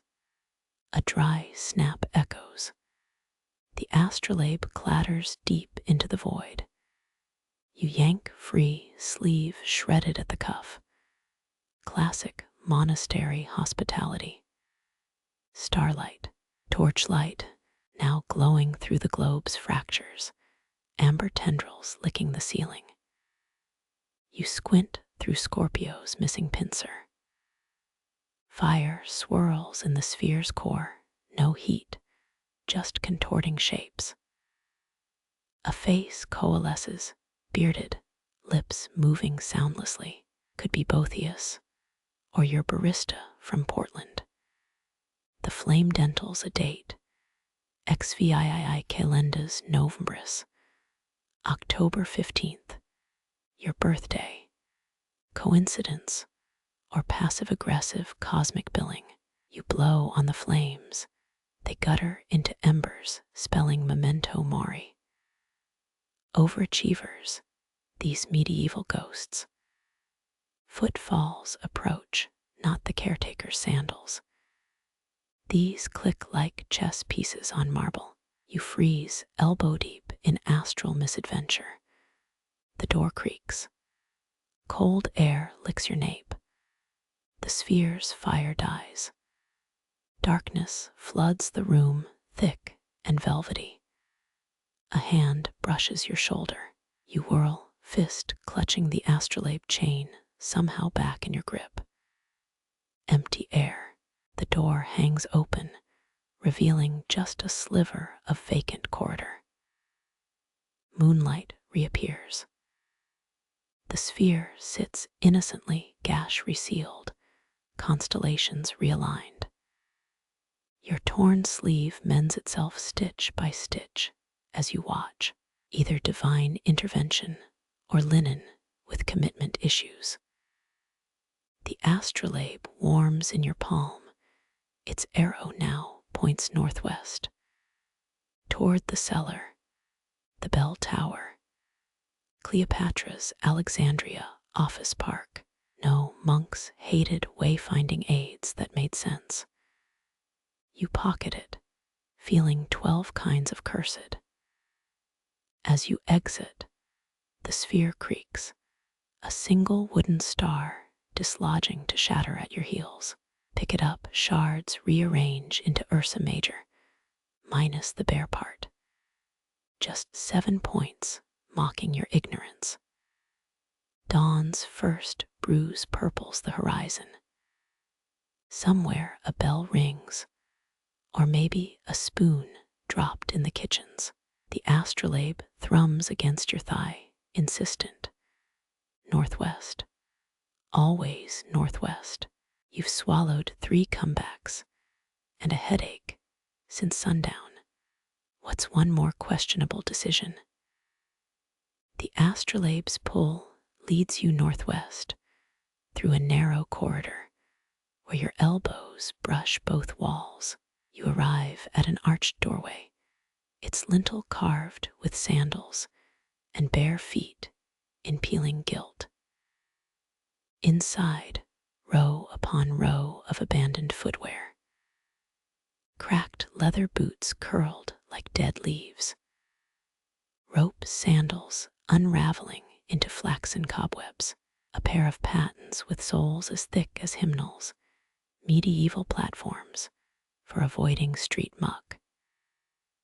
Historians still argue whether these vestibules stored guests' shoes or served as metaphors for paths untaken. Your boots sink into reed matting, stained brown by decades of mud tracked in and never out. You crouch to inspect a child's turnshoe, toe neatly patched with what looks like dragonfly wings. 8th century cobblers sometimes used beetle casings for waterproofing, though this feels more whimsy than practicality. A left cab slipper rests nearby, its wooden stilts suggesting a Ottoman bather who forgot her post-hammam strut. As you rise, a creak overhead. Dozens of shoes dangle from the ceiling on hempen strings, Oxfords turning slow pirouettes, Einbellen work boots crusted with phantom coal dust. Some cultures hung worn footwear to repel spirits, or maybe monks just hated tripping over Gutenberg's galoshes. Your pinky brushes a Roman caliga, its iron nails still sharp enough to draw blood. Legionnaires marched up to 20 miles a day in these, blisters be damned. A laceless boot tumbles from its hook, thumping the matting with a sound like a stifled cough. Inside, a faded parchment scrap. You unfold it, the inked date XIV Calendas Mayas, accompanied by a charcoal sketch of your own left ear. Your thumb finds the matching scar, sledding accident, age 9. The monks couldn't have known, could they? You pocket the paper, now doubting which way is northwest. 3 leather soles detach as you back toward the exit, sticking to your heel like accusing tongues. Every step crunches newfound guilt. The astrolabe vibrates, its arrow now spinning like a dervish with vertigo. From the shadows, a dry chuckle. You whip around, just a desiccated apple rolling from a clog's toe. Sleep deprivation, or sentient fruit, tonight's mysteries refuse to RSVP. Moonlight slants through a high-slit window, its quarter to haunted a clock. That child's turnshoe lies at your feet again, dragonfly patch shimmering, despite 0 light sources. You press it, the sole clicks open, inside 32 peppercorn seeds, and a molar with an iron filling. Because why would footwear ever follow logic? Drop the seeds, they bounce like popcorn kernels, rolling into wall cracks. The molar, you fling it through the window. A distant plink suggests it hit the abbey's well. Congratulations, you've just donated dentistry to the groundwater. The vestibule's air thickens, smelling suddenly of beeswax and burnt toast. A shadow stretches across the shoes, not yours. No head, no arms, just a silhouette of a pointed hat. You grab the nearest weapon, a rusted crampon, and hurl it. Metal clatters against stone, the shadow dissipates. From the ceiling, a single Oxford drops onto your head, size 12 ego appropriately bruised. Giving up, you sink onto a bench only to spring up as a hidden needle pricks your thigh. Flipping the cushion reveals a pin cushion molded from hardened tar, quilted centuries ago, still salty. Rubbing your leg, you notice fresco fragments under the bench. Faded painted toes, each nailed to a tiny ladder ascending to a floating sandal. Giotto's lost study on podiatric purgatory. Your snort echoes too loud. The shoes seem to lean in, judging. Retreating, you step into the corridor. The astrolabe's needle steadies northwest again. Behind you, soft shuffling. A peek back, all shoes face the wall now, heels out, like children pouting after a scold. You murmur an apology, not sure why. The air lifts in a sigh, or maybe it's the reeds settling under ghostly arches.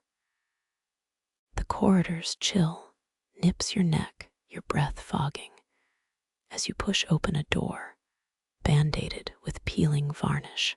8 beds stand at attention.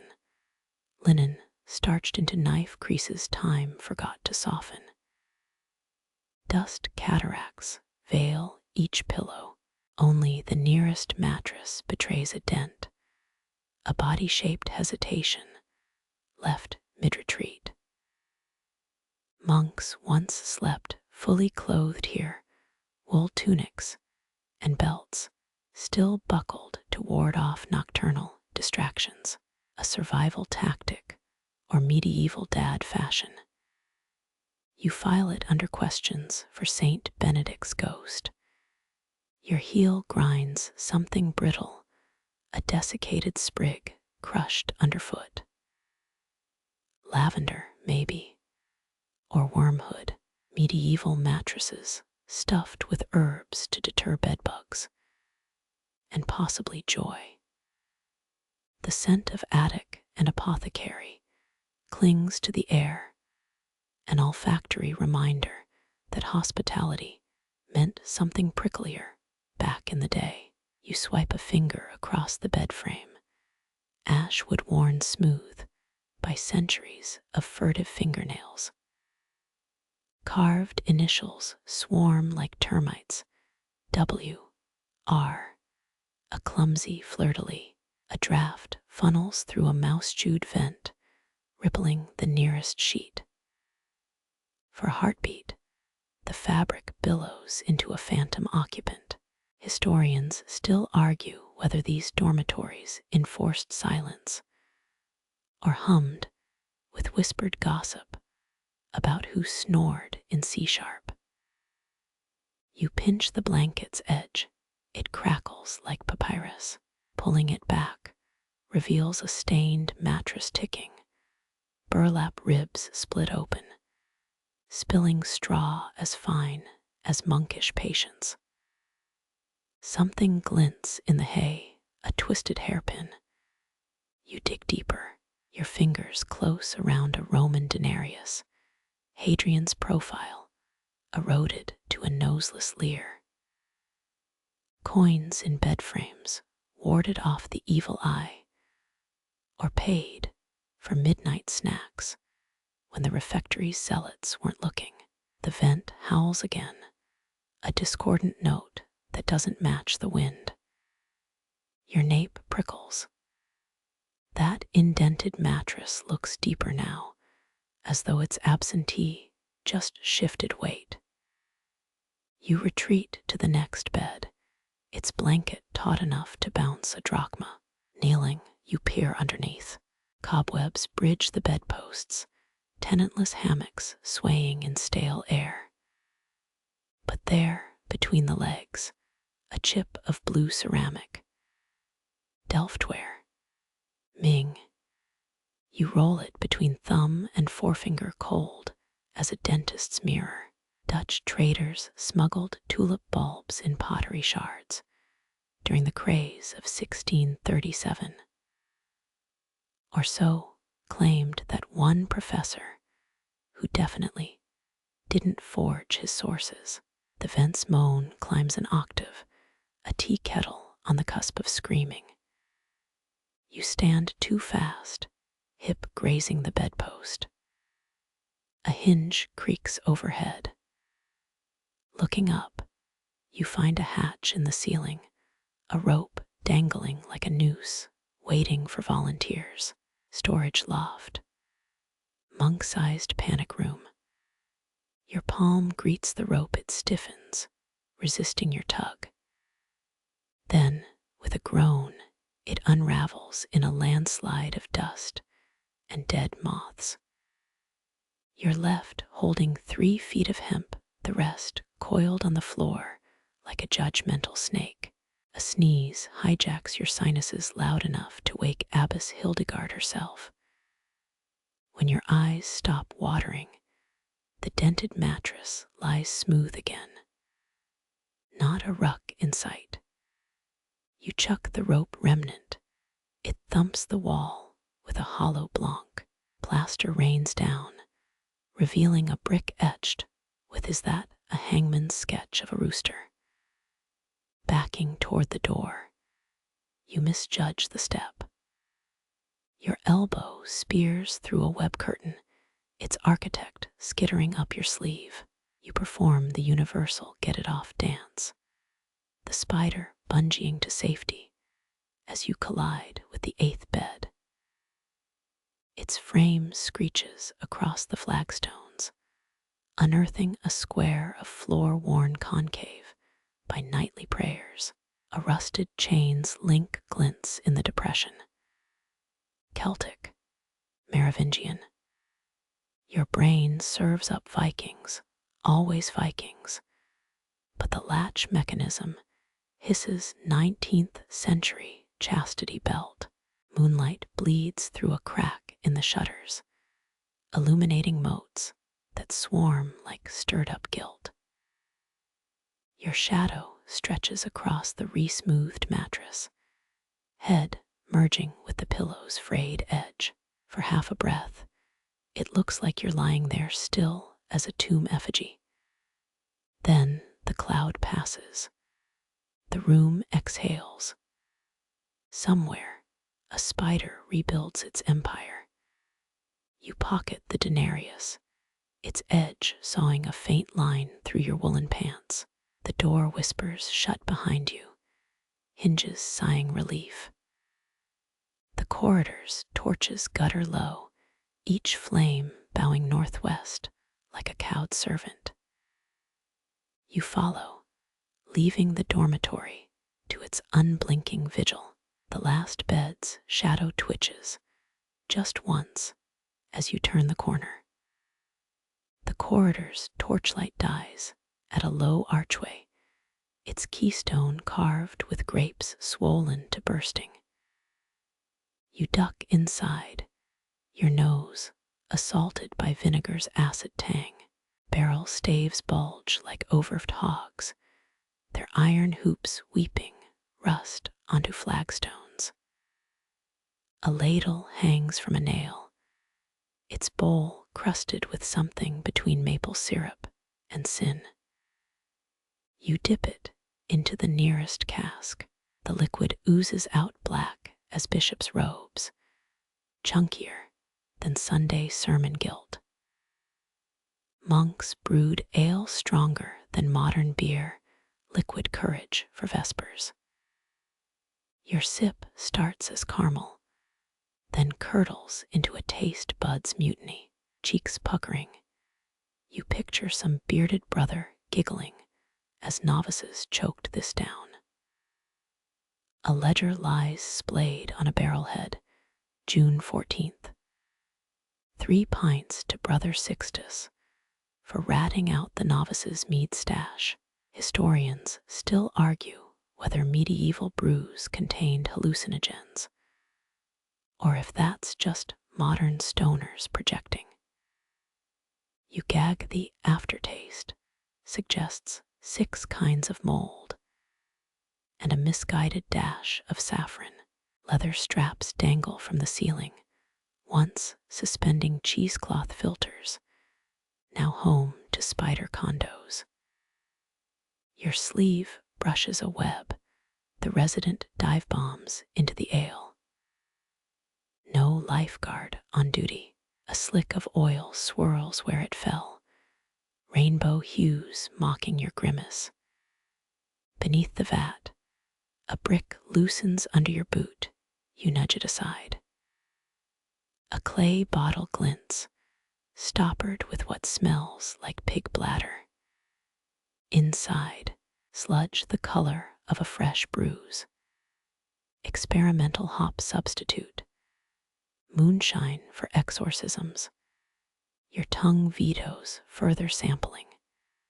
The ceiling creaks, dust sifting down like ancient dandruff. You glance up. Charcoal sketches mar the rafters. Stick figure monks dancing with what might be goats or poorly drawn devils. One sports a rain cloud for a hat. 9th century meme culture hits different. A fly lands on the ladle legs, splaying as it samples your sip. It spasms, then belly flops into the murk. You murmur a Hail Mary for its tiny soul.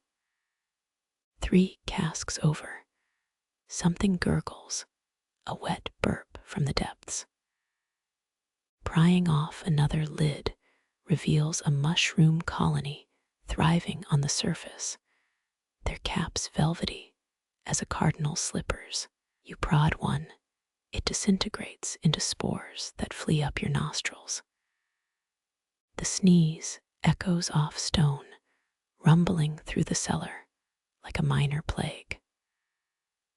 On the far wall, a faded fresco depicts St. Arnold blessing a beer stein, while a demon pees into a rival brewery's vat. Medieval marketing was spicy. Your boot squelches in a puddle, the scent of fermented barley rising like a poltergeist.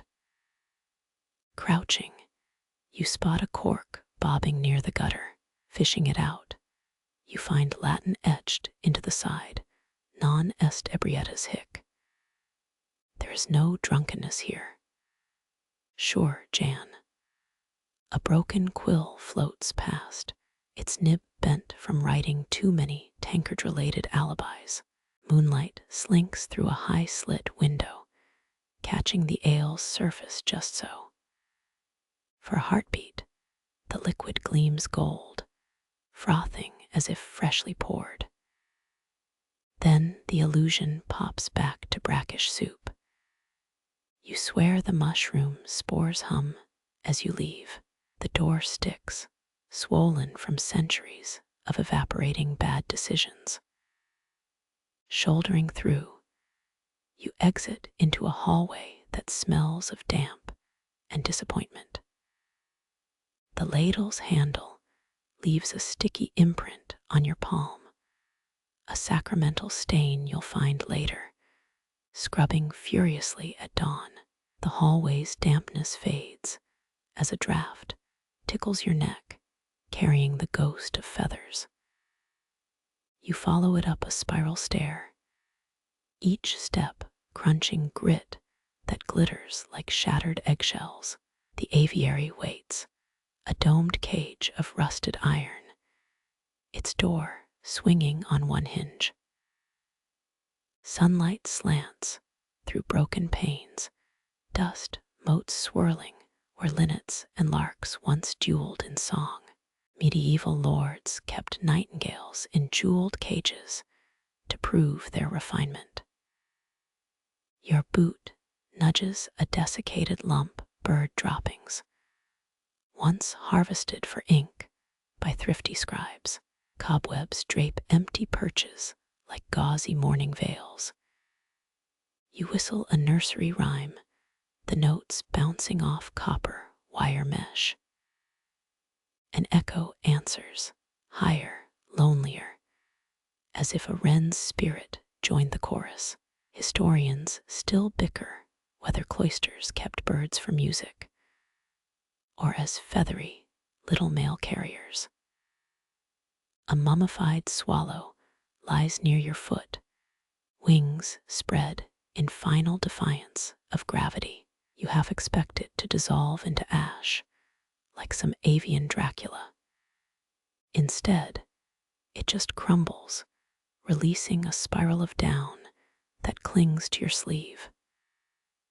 3 cages hang intact, their doors welded shut by time. Inside, skeletal remains posed as macabre dioramas. One holds a nest woven with human hair, blonde strands now faded to cemetery moss. Your thumb hovers over the latch, then reconsiders. Let sleeping beauty's buzzard lie. A bronze bell hangs center stage, its clapper removed. You tap it with a rusted feeding spoon, the clink barely audible. Someone's scratched MENE, MENETEKLP into the patina. Guess the prophet ran out of wall space. The floor creaks under a mosaic of seed husks and molted blue jay feathers. Crouching, you spot a name carved into the baseboard, Sister Florentina, 1312. Her pocket knife job makes your 6th grade desk engravings look like calligraphy. Through a missing roof tile, you glimpse the bell tower, its silent sentinel mocking this avian mausoleum. A sparrow flits past, alive and disinterested. It poops on St. Hubert's weather vane with modern disdain for holy rodent control.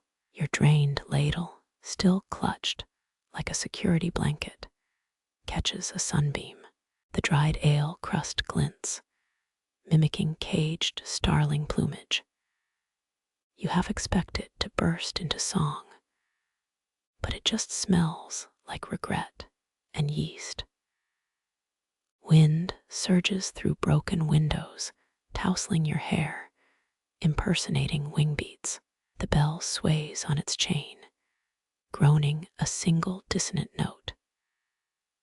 Somewhere below, a door slams, the monastery remembering how to breathe without you.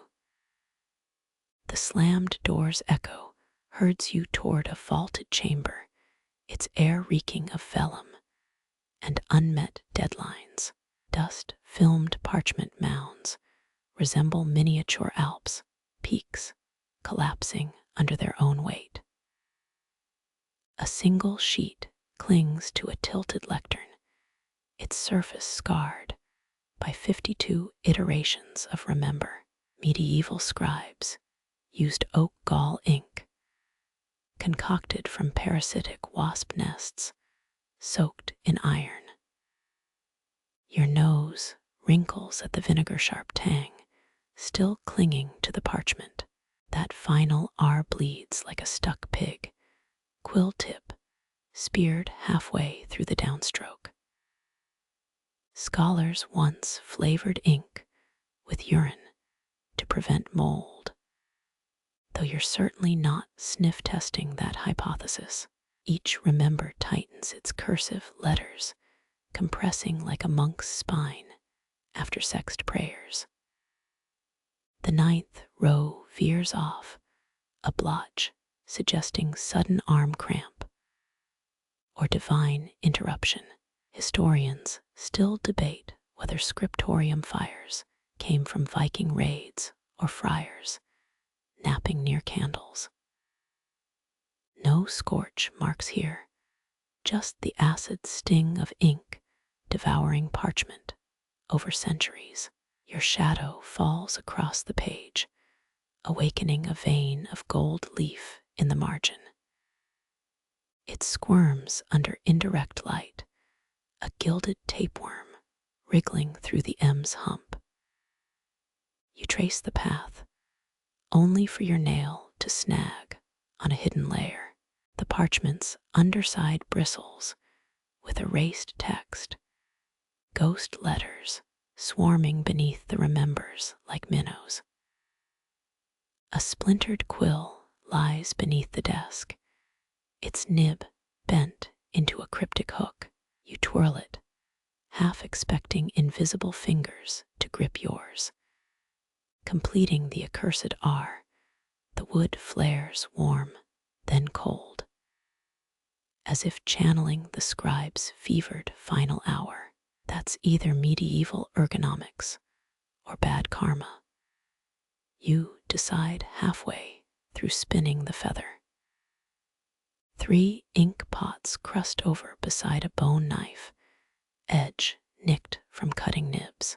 1 jar holds a blackened thumbprint, the whorls preserved like tree rings. You press your thumb against it, separated by 8 centuries of skin cells and bad decisions. Wind rifles through the chamber, flipping pages in a mocked reading. The remember sheet strains against brass weights, its suicidal lean toward the floor, arrested by stalemate. Someone's scribbled look behind you in the dust. But that's definitely your own handwriting. Daylight bleeds from the rose window, staining the R's hemorrhage. First rust, then plum. Your ears pop as pressure shifts, the room inhaling through unseen cracks. The quill twitches in your hand, a dowsing rod pointing toward the exit. You let it fall, its clatter devoured by vellum's insatiable silence. A moth lands on the lectern, wings dusting the 50-second remember with scales. It freezes, antennae jittering at the faint screech of your boot heel. You hold your breath, and the moth explodes into flight, a papery maelstrom dislodging centuries of atrophy. Parchment snows around you, pages whispering secrets in languages dead before Chaucer's birth. 1 scrap clings to your calf, a doodled donkey wearing a bishop's mitre. Monastic humor hasn't evolved much. You pocket the insult, just in case. The lectern groans, its angle sharpening as the remember sheet starts to peel. You brace the desk, fingers slipping on wax stains older than the 100 years war. Too late, the parchment somersaults downward, only to snag midair on a cobweb. Gravity loses interest. The word remember hangs suspended, crooked halo, above a driftscape of dislodged history.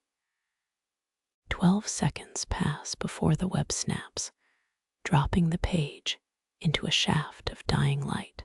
The ink glows sulfur yellow, then winks out, leaving you alone with 264 unblinking E's. The fallen parchment's rustle guides you toward twin oaken slabs, their iron hinges weeping crimson streaks onto flagstones. Warped wood groans, a bass note thrumming through souls still dusty from the scriptorium. Narrow as a bishop's coffin, and twice as stubborn, these doors haven't tasted daylight since Norman arches dominated cathedral design. Your shoulder meets scarred timber, a splinter snags your sleeve like a penitent's plea. The barricade shudders, but holds threshold, devouring your weight like quicksand. 17th century renovation, records mention sheep fat greasing these hinges, though tonight's reek suggests corpse wax and sour faith. Historians still argue whether abbots sealed the chapel to keep out heresy, or whatever howled in the transept after Compline. Moonlight bleeds through a crack, illuminating 3 words carved near the lintel: patentibus animus, for open souls. The P curls into a viper, eating its tail, mocking your failed momentum. You squint. Is that a child's fingernail wedged in the groove? Best not to dwell. Rotten iron squeals as you lean harder, rust flakes, snowing onto your boots. Medieval carpenters buried horse skulls beneath church doors to absorb evil whispers. This one's guardianship feels literal. A draft sneaks through, carrying cinnamon's ghost and the vinegar punch of decades poured sacramental wine. The left panel shifts, a hair's breadth, splitting a cobweb strung between handles. Decades of armor grease stain your palms black as a friar's habit. You brace, heel grinding into a groove worn by 10,000 previous shoulders. Forged during the anarchy's chaos, these hinges now specialize in disappointment. One pike-straight crack mars the right door, a lightning bolt frozen mid-strike. Pressure builds behind your ribs, the chapel inhaling. You exhaling, physics losing interest. Your fingertips find the groove's depth, enough to hide a psalm or a poison vial. A joke about Dutch door options dies unsaid, mostly because you're wheezing like a shattered bellows. Retreating 3 paces, you study the obstacle. 12 iron straps cross each door, XII apostles in rusted grid formation. No keyhole, just a fist-sized hole where the lock surrendered to looters. Legend claims Cromwell's troops pried it free, along with 4 teeth from the prior who defended it. You hurl a pebble through the gap. It clatters, rolls, then silence. What? No heavenly chorus. Wind snakes through the hole, licking your cheek with moss breath and widow's lament. The left hinge releases a metallic sob, longing for the day a blacksmith cared. Monks once anointed these planks with chrism oil each Maundy Thursday. Now they're 2 tons of termite, airbimb. You press an ear to sun-cracked wood. A hum vibrates your jawbone. Not organ pipes, not chanting, but the slurp of water on stone. The crypt's flooded. Again. Marjorie Kemp wrote about mystics hearing baptismal fonts weep. You're guessing this is their 3M drunk dial phase. A shadow flutters in the gap, too quick for bat or belfry owl. Your pulse becomes a dies irae drumline as you fumble for a match. Light blooms, revealing spider silk strung across the hole like censer smoke. Pentecostal performance art, low budget edition. Footprints mar the dust ahead yours. The chapel door winks its splintered eye. You count 7 nail heads in the left panel, 6 iron, 1 brass. One of these things is not like the others, but the rhyme offers no salvation. Stone chilled by 7 centuries leaches into your spine as you slump against the wall. Above the door, a gargoyle missing its tongue grins down. Someone's glued googly eyes to its sockets. An intern's final heresy during the 1989 restoration. Of course, they didn't fix the hinges. The match dies, sulfur ghosts kissing your nostrils. That persistent drip sinks with your blinking, a metronome for failure. 12 more shoves. 16. 23. Each attempt met with Woodgrain's indifference. You're debating theological kickbacks when the right door shrieks, a half-inch gained. Your victory fist freezes mid-pump. The gap reveals nothing, but seamless dark feels less like an entrance, more like defeat's trophy case. Cold air licks sweat from your neck, carrying a nursery rhyme hum. London Bridge is falling down. A shred of vellum drifts from your pocket, that Donkey Bishop cartoon, and vanishes through the breach.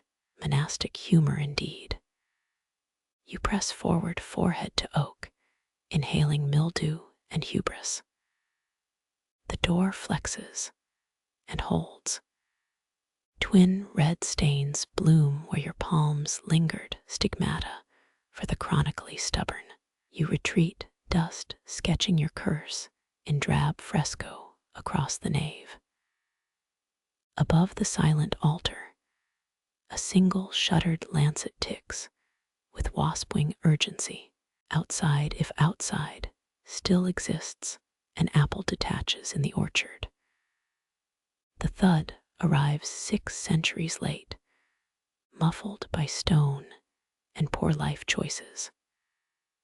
You're almost turned away when iron sighs. The left hinge fractures, its lower screw skittering across stone into oblivion. The door sags, an old man's jaw mid-snore, granting 7 vertical inches of view. Blackness stares back, crushed velvet and wet mortar. That infernal drip echoes louder now. Or is it footsteps receding? You crouch, peering through the gap, as something far within the chapel blows out your match.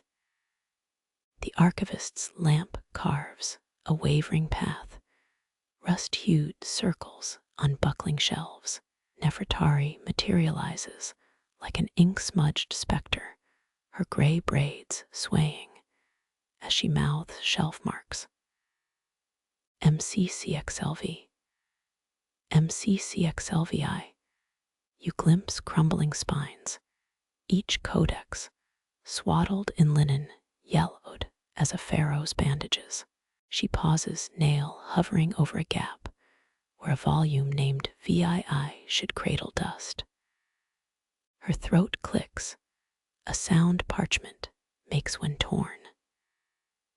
Missing, she murmurs to herself, or the saints carved into ceiling bosses.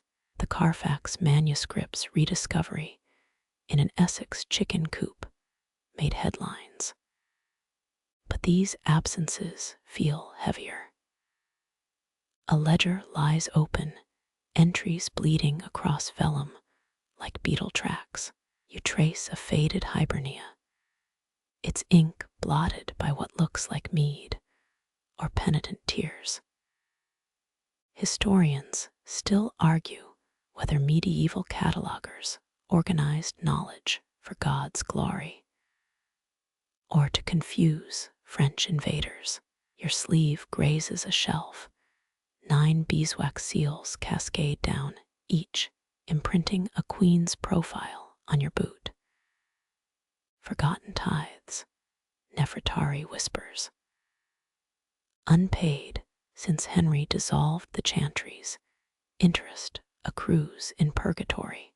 The candle gutters, casting her shadow into a slump-shouldered gargoyle. You spy a stack of palimpsests, earlier scribblings haunting the margins. A doodled donkey wears a bishop's mitre, crude Latin labeling it Prior Cornelius, 1315. Folk tales claim one abbot's mule penned psalms, hoofprints confirming its divine penmanship. The air tastes of glue boiled from sturgeon bladders, and archivists trick to foil silverfish.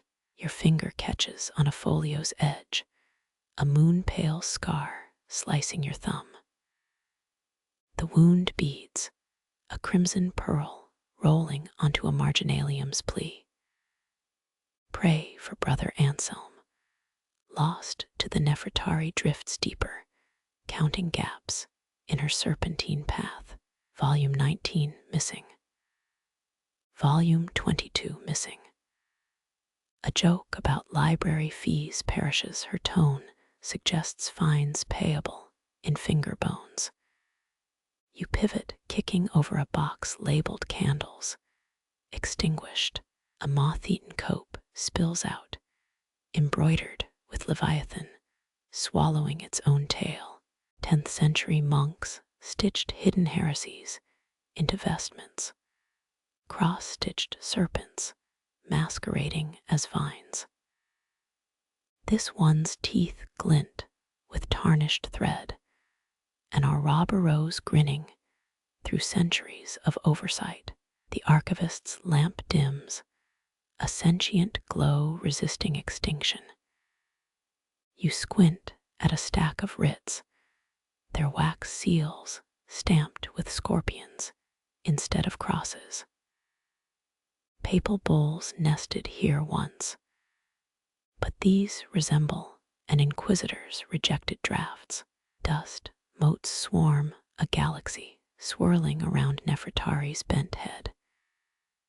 She taps a label register of guests whose names the wind stole. Each entry ends mid-letter, quills splintered by sudden frosts or fevers. Scholars found similar gaps in Cairo's Geniza trove, testaments to deliveries interrupted by plague carts. Your heel grinds something brittle, a walnut shell, veined with spider silk, crushed between stones. Priests smuggled Byzantine rituals in hollowed nuts. This one's cargo.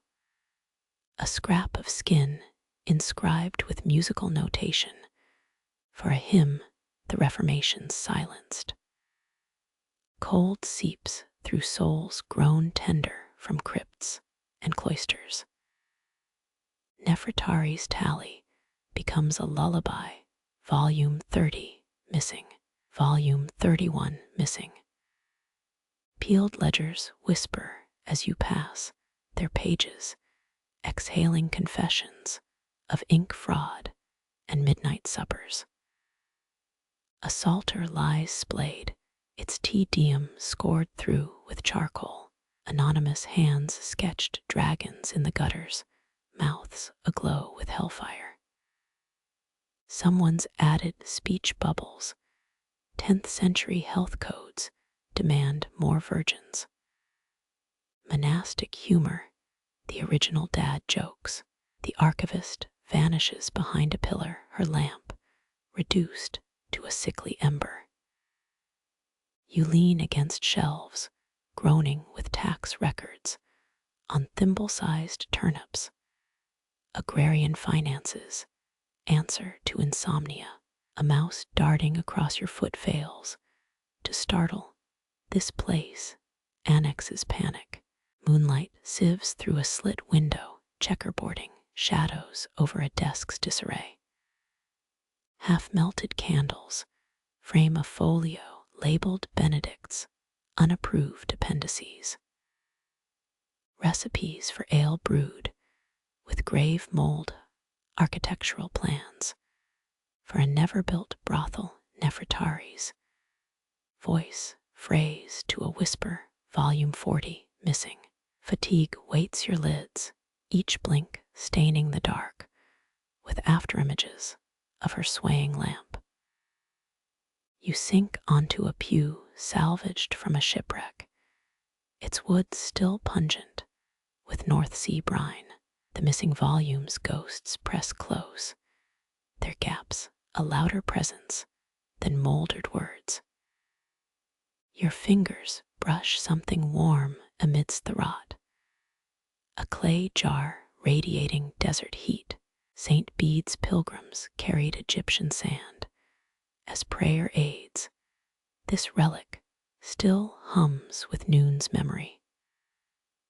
Laughter bubbles up, stifled by archive dust, as you spot a mouse nest woven from censer chains and Aquina's fragments. Even the vermin here are overachievers. Nefertari materializes her lamp, now a grease-sparked ember, cupped in trembling hands. She mouths a final missing as shadows claim her face. Your chin dips, spine curving, to fit a niche carved for some long-dead scholar's elbows. Wax puddles around the surviving candle, reshaping itself into continents the monks never mapped. The archivist's tally fades, replaced by the rasp of your own breath, sinking with parchment's sigh. Sleep comes as a thief, stealing the last 7 volumes between one heartbeat and the next. The caretaker's lamp shrinks overhead, a firefly drowning in pitch. Your souls sink into steps worn concave by casks rolled upward, then abandoned. Dank air thickens, a wet wool cloak draped over your lungs. Monastic cellar records show 400 barrels of claret stored here in 1321. Though none survived the peasants' revolts, thirst, wood groans as you descend, each timber swollen with centuries of trapped damp. Your palm skims a cask's belly, staves bristling with splinters like a dormant hedgehog. Historians still argue whether monks aged communion wine or smuggled silk-wrapped mandrakes under papal seals. Something crunches underfoot, a scatter of cherry pits fossilized in mold. 16th century kitchen ledgers mention a novice punished for fermenting them into unholy brandy. You pocket one, its wrinkles mirroring your own knuckle creases. The last lamp glimmer vanishes, snuffed by 30 feet of solid stone. Darkness curls around your ankles, liquid and deliberate. Your elbow knocks a cask loose. It rolls with a hollow boom, then silence. No echo. This cellar eats sound. You freeze, fingertips brushing a chainmail curtain of cobwebs. Beyond it, wood gone spongy with rot, a joke about vintage mildew dies. The air's too heavy for punchlines. Kneeling, you trace iron bands corroded into lace. Your nail flakes, rust, resembling paprika. Medieval cellar masters spiked bad vintages, with saffron faking ripeness, while diners hallucinated gilded saints. A crack splits the dark, moonlight bleeding through a ceiling fissure. It catches a cask's carved sigil, a 2-headed hare straddling a crescent. Folk tales whisper of ale brewed under such marks, dosed with poppy to ease dying scribes. Quill hand, breath clouds hang a spectral audience, judging your intrusion. You press an ear to a barrel, imagine dregs of wine, still weeping within. London's vintners guild still stores 17th century ghost vintages. But this silence feels older. The chain snaps as you wrench a bung loose, splinters biting your palm. Inside, nestled in bone-dry sediment, a clay bishop's mitre glazed midnight blue. Drinkware or chamber pot. Scholarly consensus remains divided. Something skitters. A tightrope walker mouse pauses on a cask rim. Its eyes gleam twin droplets of quicksilver. You offer the cherry pit. It flees, discerning your poor tipping habits. Deeper now, slope steepening into a throat-like tunnel. Your heel kicks a clay shard, edges sharp as a heretic's tongue. Matching the pieces, they form a jug etched with dancers mid-leap. Constantinople's hippodrome riot left shards, just like this, trodden into mud by panicked saints. Wax drips onto your collar, the caretaker's distant lamp. No, your own candle, conjured from nowhere, weeping tallow onto lichen-caked stone. When did you light it? The wick smells of burnt honey and something vegetal. 9th century beekeepers kept hives in crypts, combs steeped in grave scent. A cask looms larger than the rest, its surface etched with intersecting circles. Your thumb finds a hidden latch. The lid falls inward, clang echoing like a struck altar bell. Inside, a skeleton crouches, ivory fingers clutching a rusted grape knife. Workers found a similar scene in Loire Valley cellar in 1987. Wine-stained bones still debated at symposia. You retreat, skulls vacant, gaze prickling your spine. The candle gutters, flame bending toward something moving in the blackness. Not air current, not a draft. A presence breathing in reverse, siphoning the cellar's chill into its lungs. 5 steps back 10. The fisher's moonlight reappears, now the color of oversteeped chamomile. Your shadow stretches upward, contorting into a hooded figure, pouring liquid from an hourglass. Sleep deprivation, or the claret-addled ghosts of vintners past. The caretaker's lamp flickers far above a dying star, refusing to implode. You climb each step, collapsing into mold mush under your heels. The final cask groans, a basso profundo farewell, as the cellar seals itself beneath centuries of undisturbed dust. Dust motes swarm in the fractured light, your eyelashes now crusted with rust from below. The bell tower looms, its ropes dangling like gutted puppet strings. A breeze snakes through broken louvers, carrying the scent of leaded glass warmed by absent sun. You grasp a rope, fibers disintegrating into coppery dust, and pull. The frayed end whispers through your fist. Medieval monasteries replaced bell cords every 7 years. Yet these remain fossilized reminders of time's stopped clock. Your boot nudges a wooden bucket, iron reinforcements spider-webbed with rust. Inside, a tangle of moth-eaten sashes, once used to hoist repairs. Historians still argue whether monks preferred hemp or nettle fiber for durability. The answer scratches under your heel, a half-rotted ledger page listing hempen twine, 3 pence per fathom. A splinter pierces your thumb. You suck it away, tasting oxidized metal and mildew. 14th century bell ringers chewed willow bark during peals, their saliva staining ropes with faint medicinal streaks. You spit the droplet sizzling faintly on cobbles. Coincidence or residual tannins from 7 centuries past? 3 ropes sway, or is it the tower itself tilting?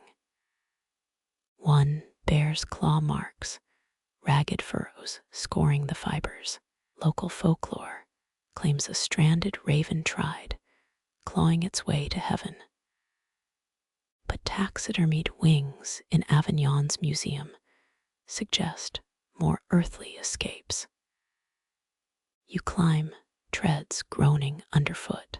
Your palm skims the curved wall, stone polished smooth by countless nervous grips. At 22 steps, a carving interrupts the monotony. A snail with angelic wings. Graffiti, or some stonemasons inside joke about divine speed. The bell chamber gapes, its great bronze dome streaked with verdigris. The clapper hangs motionless, a petrified tongue in a metal mouth. 6 cracks radiate from the Crown London's Whitechapel foundry, would have scrapped it post-Reformation. Yet here it remains, a deaf sovereign on a crumbling throne. Wind funnels through arrow slits, sculpting the dust into mini tornadoes. You shed your jacket, watching it billow like a defiant flag. The caretaker's distant cough echoes, or maybe a phantom choir boy clearing his throat. Crouching, you squeeze between bell and beam. Your fingertips discover carvings, names etched by long-vanished hands. Marguerite, 1,489 shelters under a crude cross of Lorraine. Women rarely accessed bell towers, unless she was the infamous Occitan heretic who disguised herself as a novice. A rope burn streaks your forearm, friction-heated fibers branding skin. You hiss, the sound swallowed by the tower's muffled acoustics. 17 rats scurry through your mind, each representing a documented plague year outbreak. This tower survived them all. Moonlight bleeds through roof tiles, illuminating a mouse nest woven from rope fibers. 5 pink pups squirm tails translucent as candle wax. Their mother watches, jewel-eyed from a crevice. You retreat, your breath held like a stolen relic. Leaning over the parapet, the courtyard tiles form a geometric puzzle below. One stone sits askew, its corner chipped. You drop a pebble, it clicks thrice before rolling into darkness. French monks called such stones Satan's teeth, tricks to disrupt meditative silence. The remaining ropes twist, knotting themselves in the rising wind. You glimpse a spliced end, 2 ropes fused by time and grime. Tudor-era manuscripts describe such knots as witches' handshakes, though most scholars dismiss it as metaphor. Your pocket vibrates, the fossilized cherry pit from the cellar. Coincidence, or subterranean currents stirring forgotten things. The tower shudders, its foundations remembering the weight of swinging bronze. Bronze flickers, your shadow stretches across the bell's curve. For 3 heartbeats, you're a distorted giant looming over the Guesthouse. Then clouds snuff the moonlight, returning you to mere mortal scale. Descending, you count steps aloud. At 33, the number shifts. 34, 35, the math crumbling like mortar. Staircases in Cistercian towers often omitted a step to disorient invaders. Your heel finds nothing, air swallowing your weight before finding solid stone. The ground floor greets you with owl pellets and pigeon bones. A rusted hinge protests as you exit, its cry answered by wind in the cloister arches. Your palm throbs where the rope left its stinging kiss, a keepsake more tangible than memory. The chamber's last candle bows its flame thinning to a blue sliver. You hover your palm over the wick, heat stuttering against your skin like a moth's panicked wings. Medieval monasteries rationed beeswax for holy days. Alone, this stubs, uneven drips suggest contraband. Shadows vault across plaster saints, their faces dissolving as the light retreats. You angle a pewter plate, catapulting weak luminescence onto the ceiling. 17th century thieves used dishware as signal mirrors, but your reflection just winks back, a taunt in tarnished silver. Smoke spirals, a cursive script only the candle comprehends. Folk tales claim snuffing flames with fingers grants wishes, if you endure the burn. Your thumb and forefinger hover puppeteers debating their finale. Historians still argue whether Benedictine timekeepers measured nocturnes by candle marks or star paths.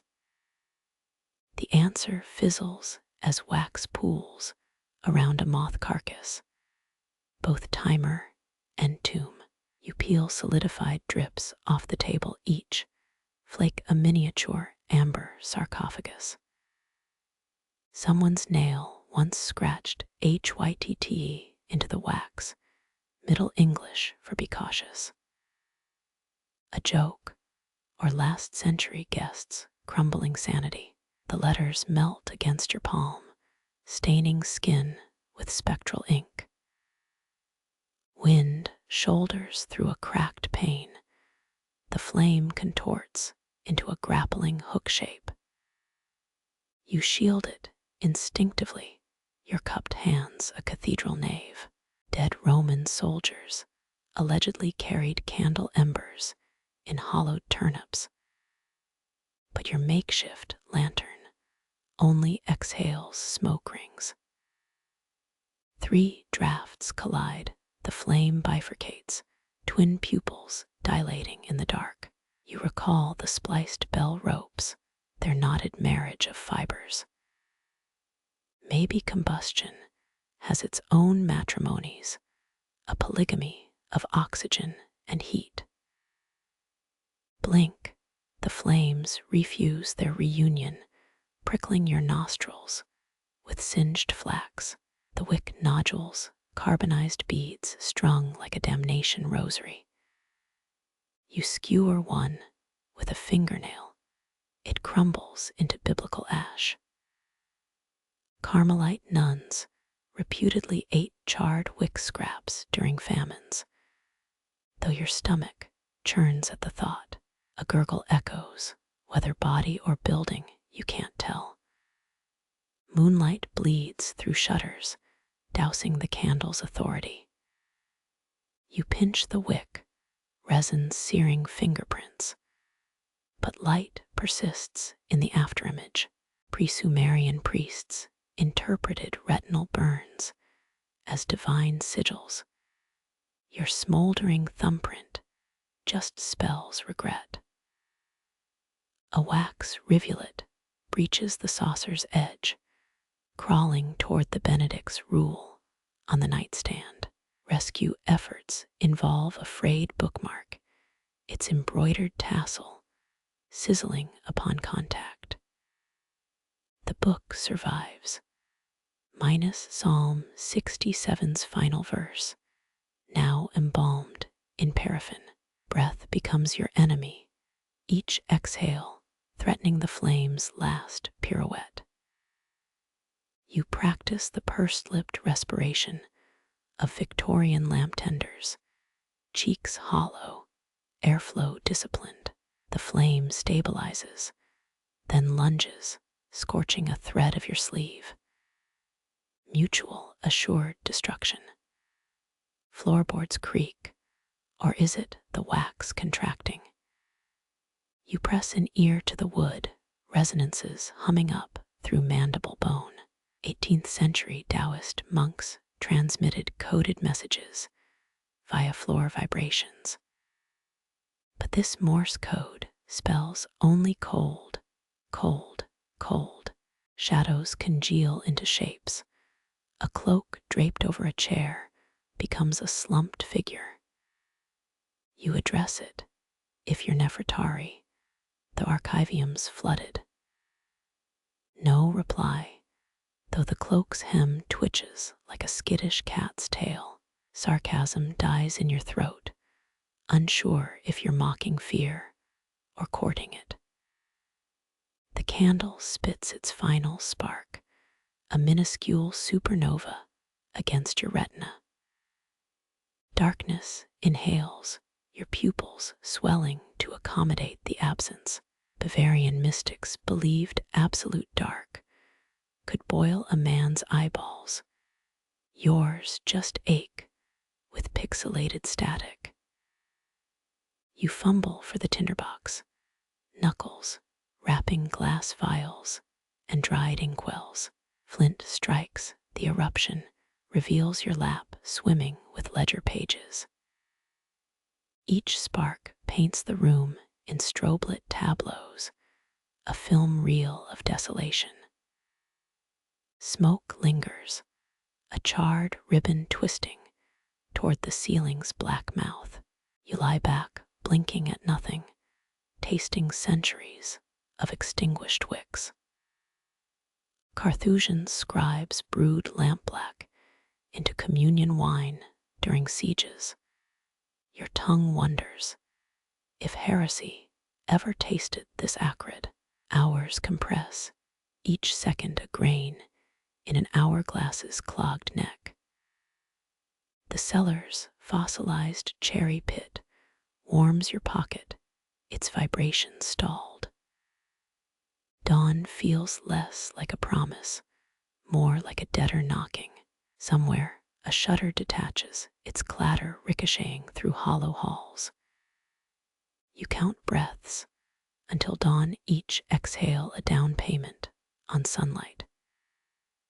When the latch finally yields, it won't be for you, but for the ghosts queued at the gate, their souls whispering across Satan's teeth, their sighs threading the guesthouse keyhole, a hymn without notation.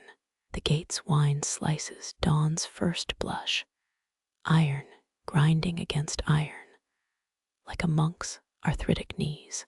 You catch the scent of ash wood soaked in linseed oil, medieval hinges, devoured 300 years of this balm. Ghosts brush past, not through you, but around, their footfall raising mica, dust from cobblestones. The wind shoulders the gate wider, an usher for departed guests. Your boots stay rooted, polite as a heretic at communion. Morning glazes the courtyard, honey light pooling, where night clung minutes prior. A sparrow lands on the creaking gate, its head cocked, as if recalling 16th century Latinate hymns. Historians still argue whether monastery gates faced east for solar alignment, or to taunt Satan with every sunrise. The bird flits off, your sole witness.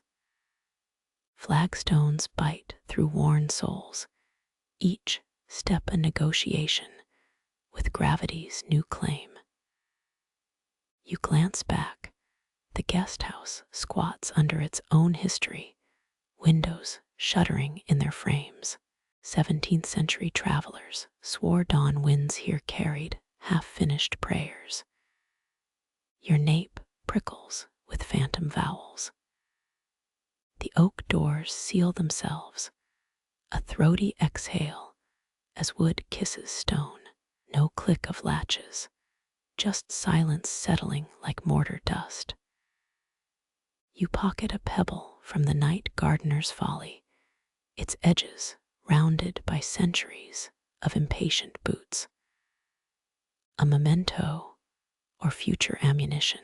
Sunlight colonizes the path, your shadow, a wilted scarecrow trailing behind. That rye bread from supper knots your gut. 19th century monks added pine resin to stretch flour reserves. Your tongue still tastes the sting of their thrift. Winds funnel through the gate, now ajar just enough to mock exit. You press a palm to weathered wood, splinters snagging calluses. Carthusian rules required 5 daily gate inspections, but rot needs no schedule. Clouds swarm, a rookery of cumulus blotting the fledgling blue. Rain pecks your shoulders, each drop a rebuke for leaving what couldn't be held. You turn, the guest house blurs its contours, dissolving into the downpour.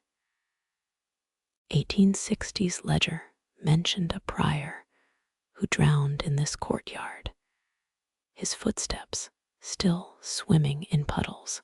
Mud suckles your heels, reluctant to release its grip.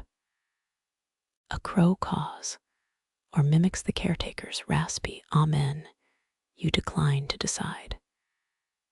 Your sleeve brushes a nettle patch, skin flaring with petty vengeance. Apothecaries once wore nettle-lined gloves to ward off lethargy. Your pulse races, a compliant fool. The path forks, one prong returning to the gate, the other descending into mist. Your legs choose before the mind parleys, muscles tensed for pilgrimage's oldest joke.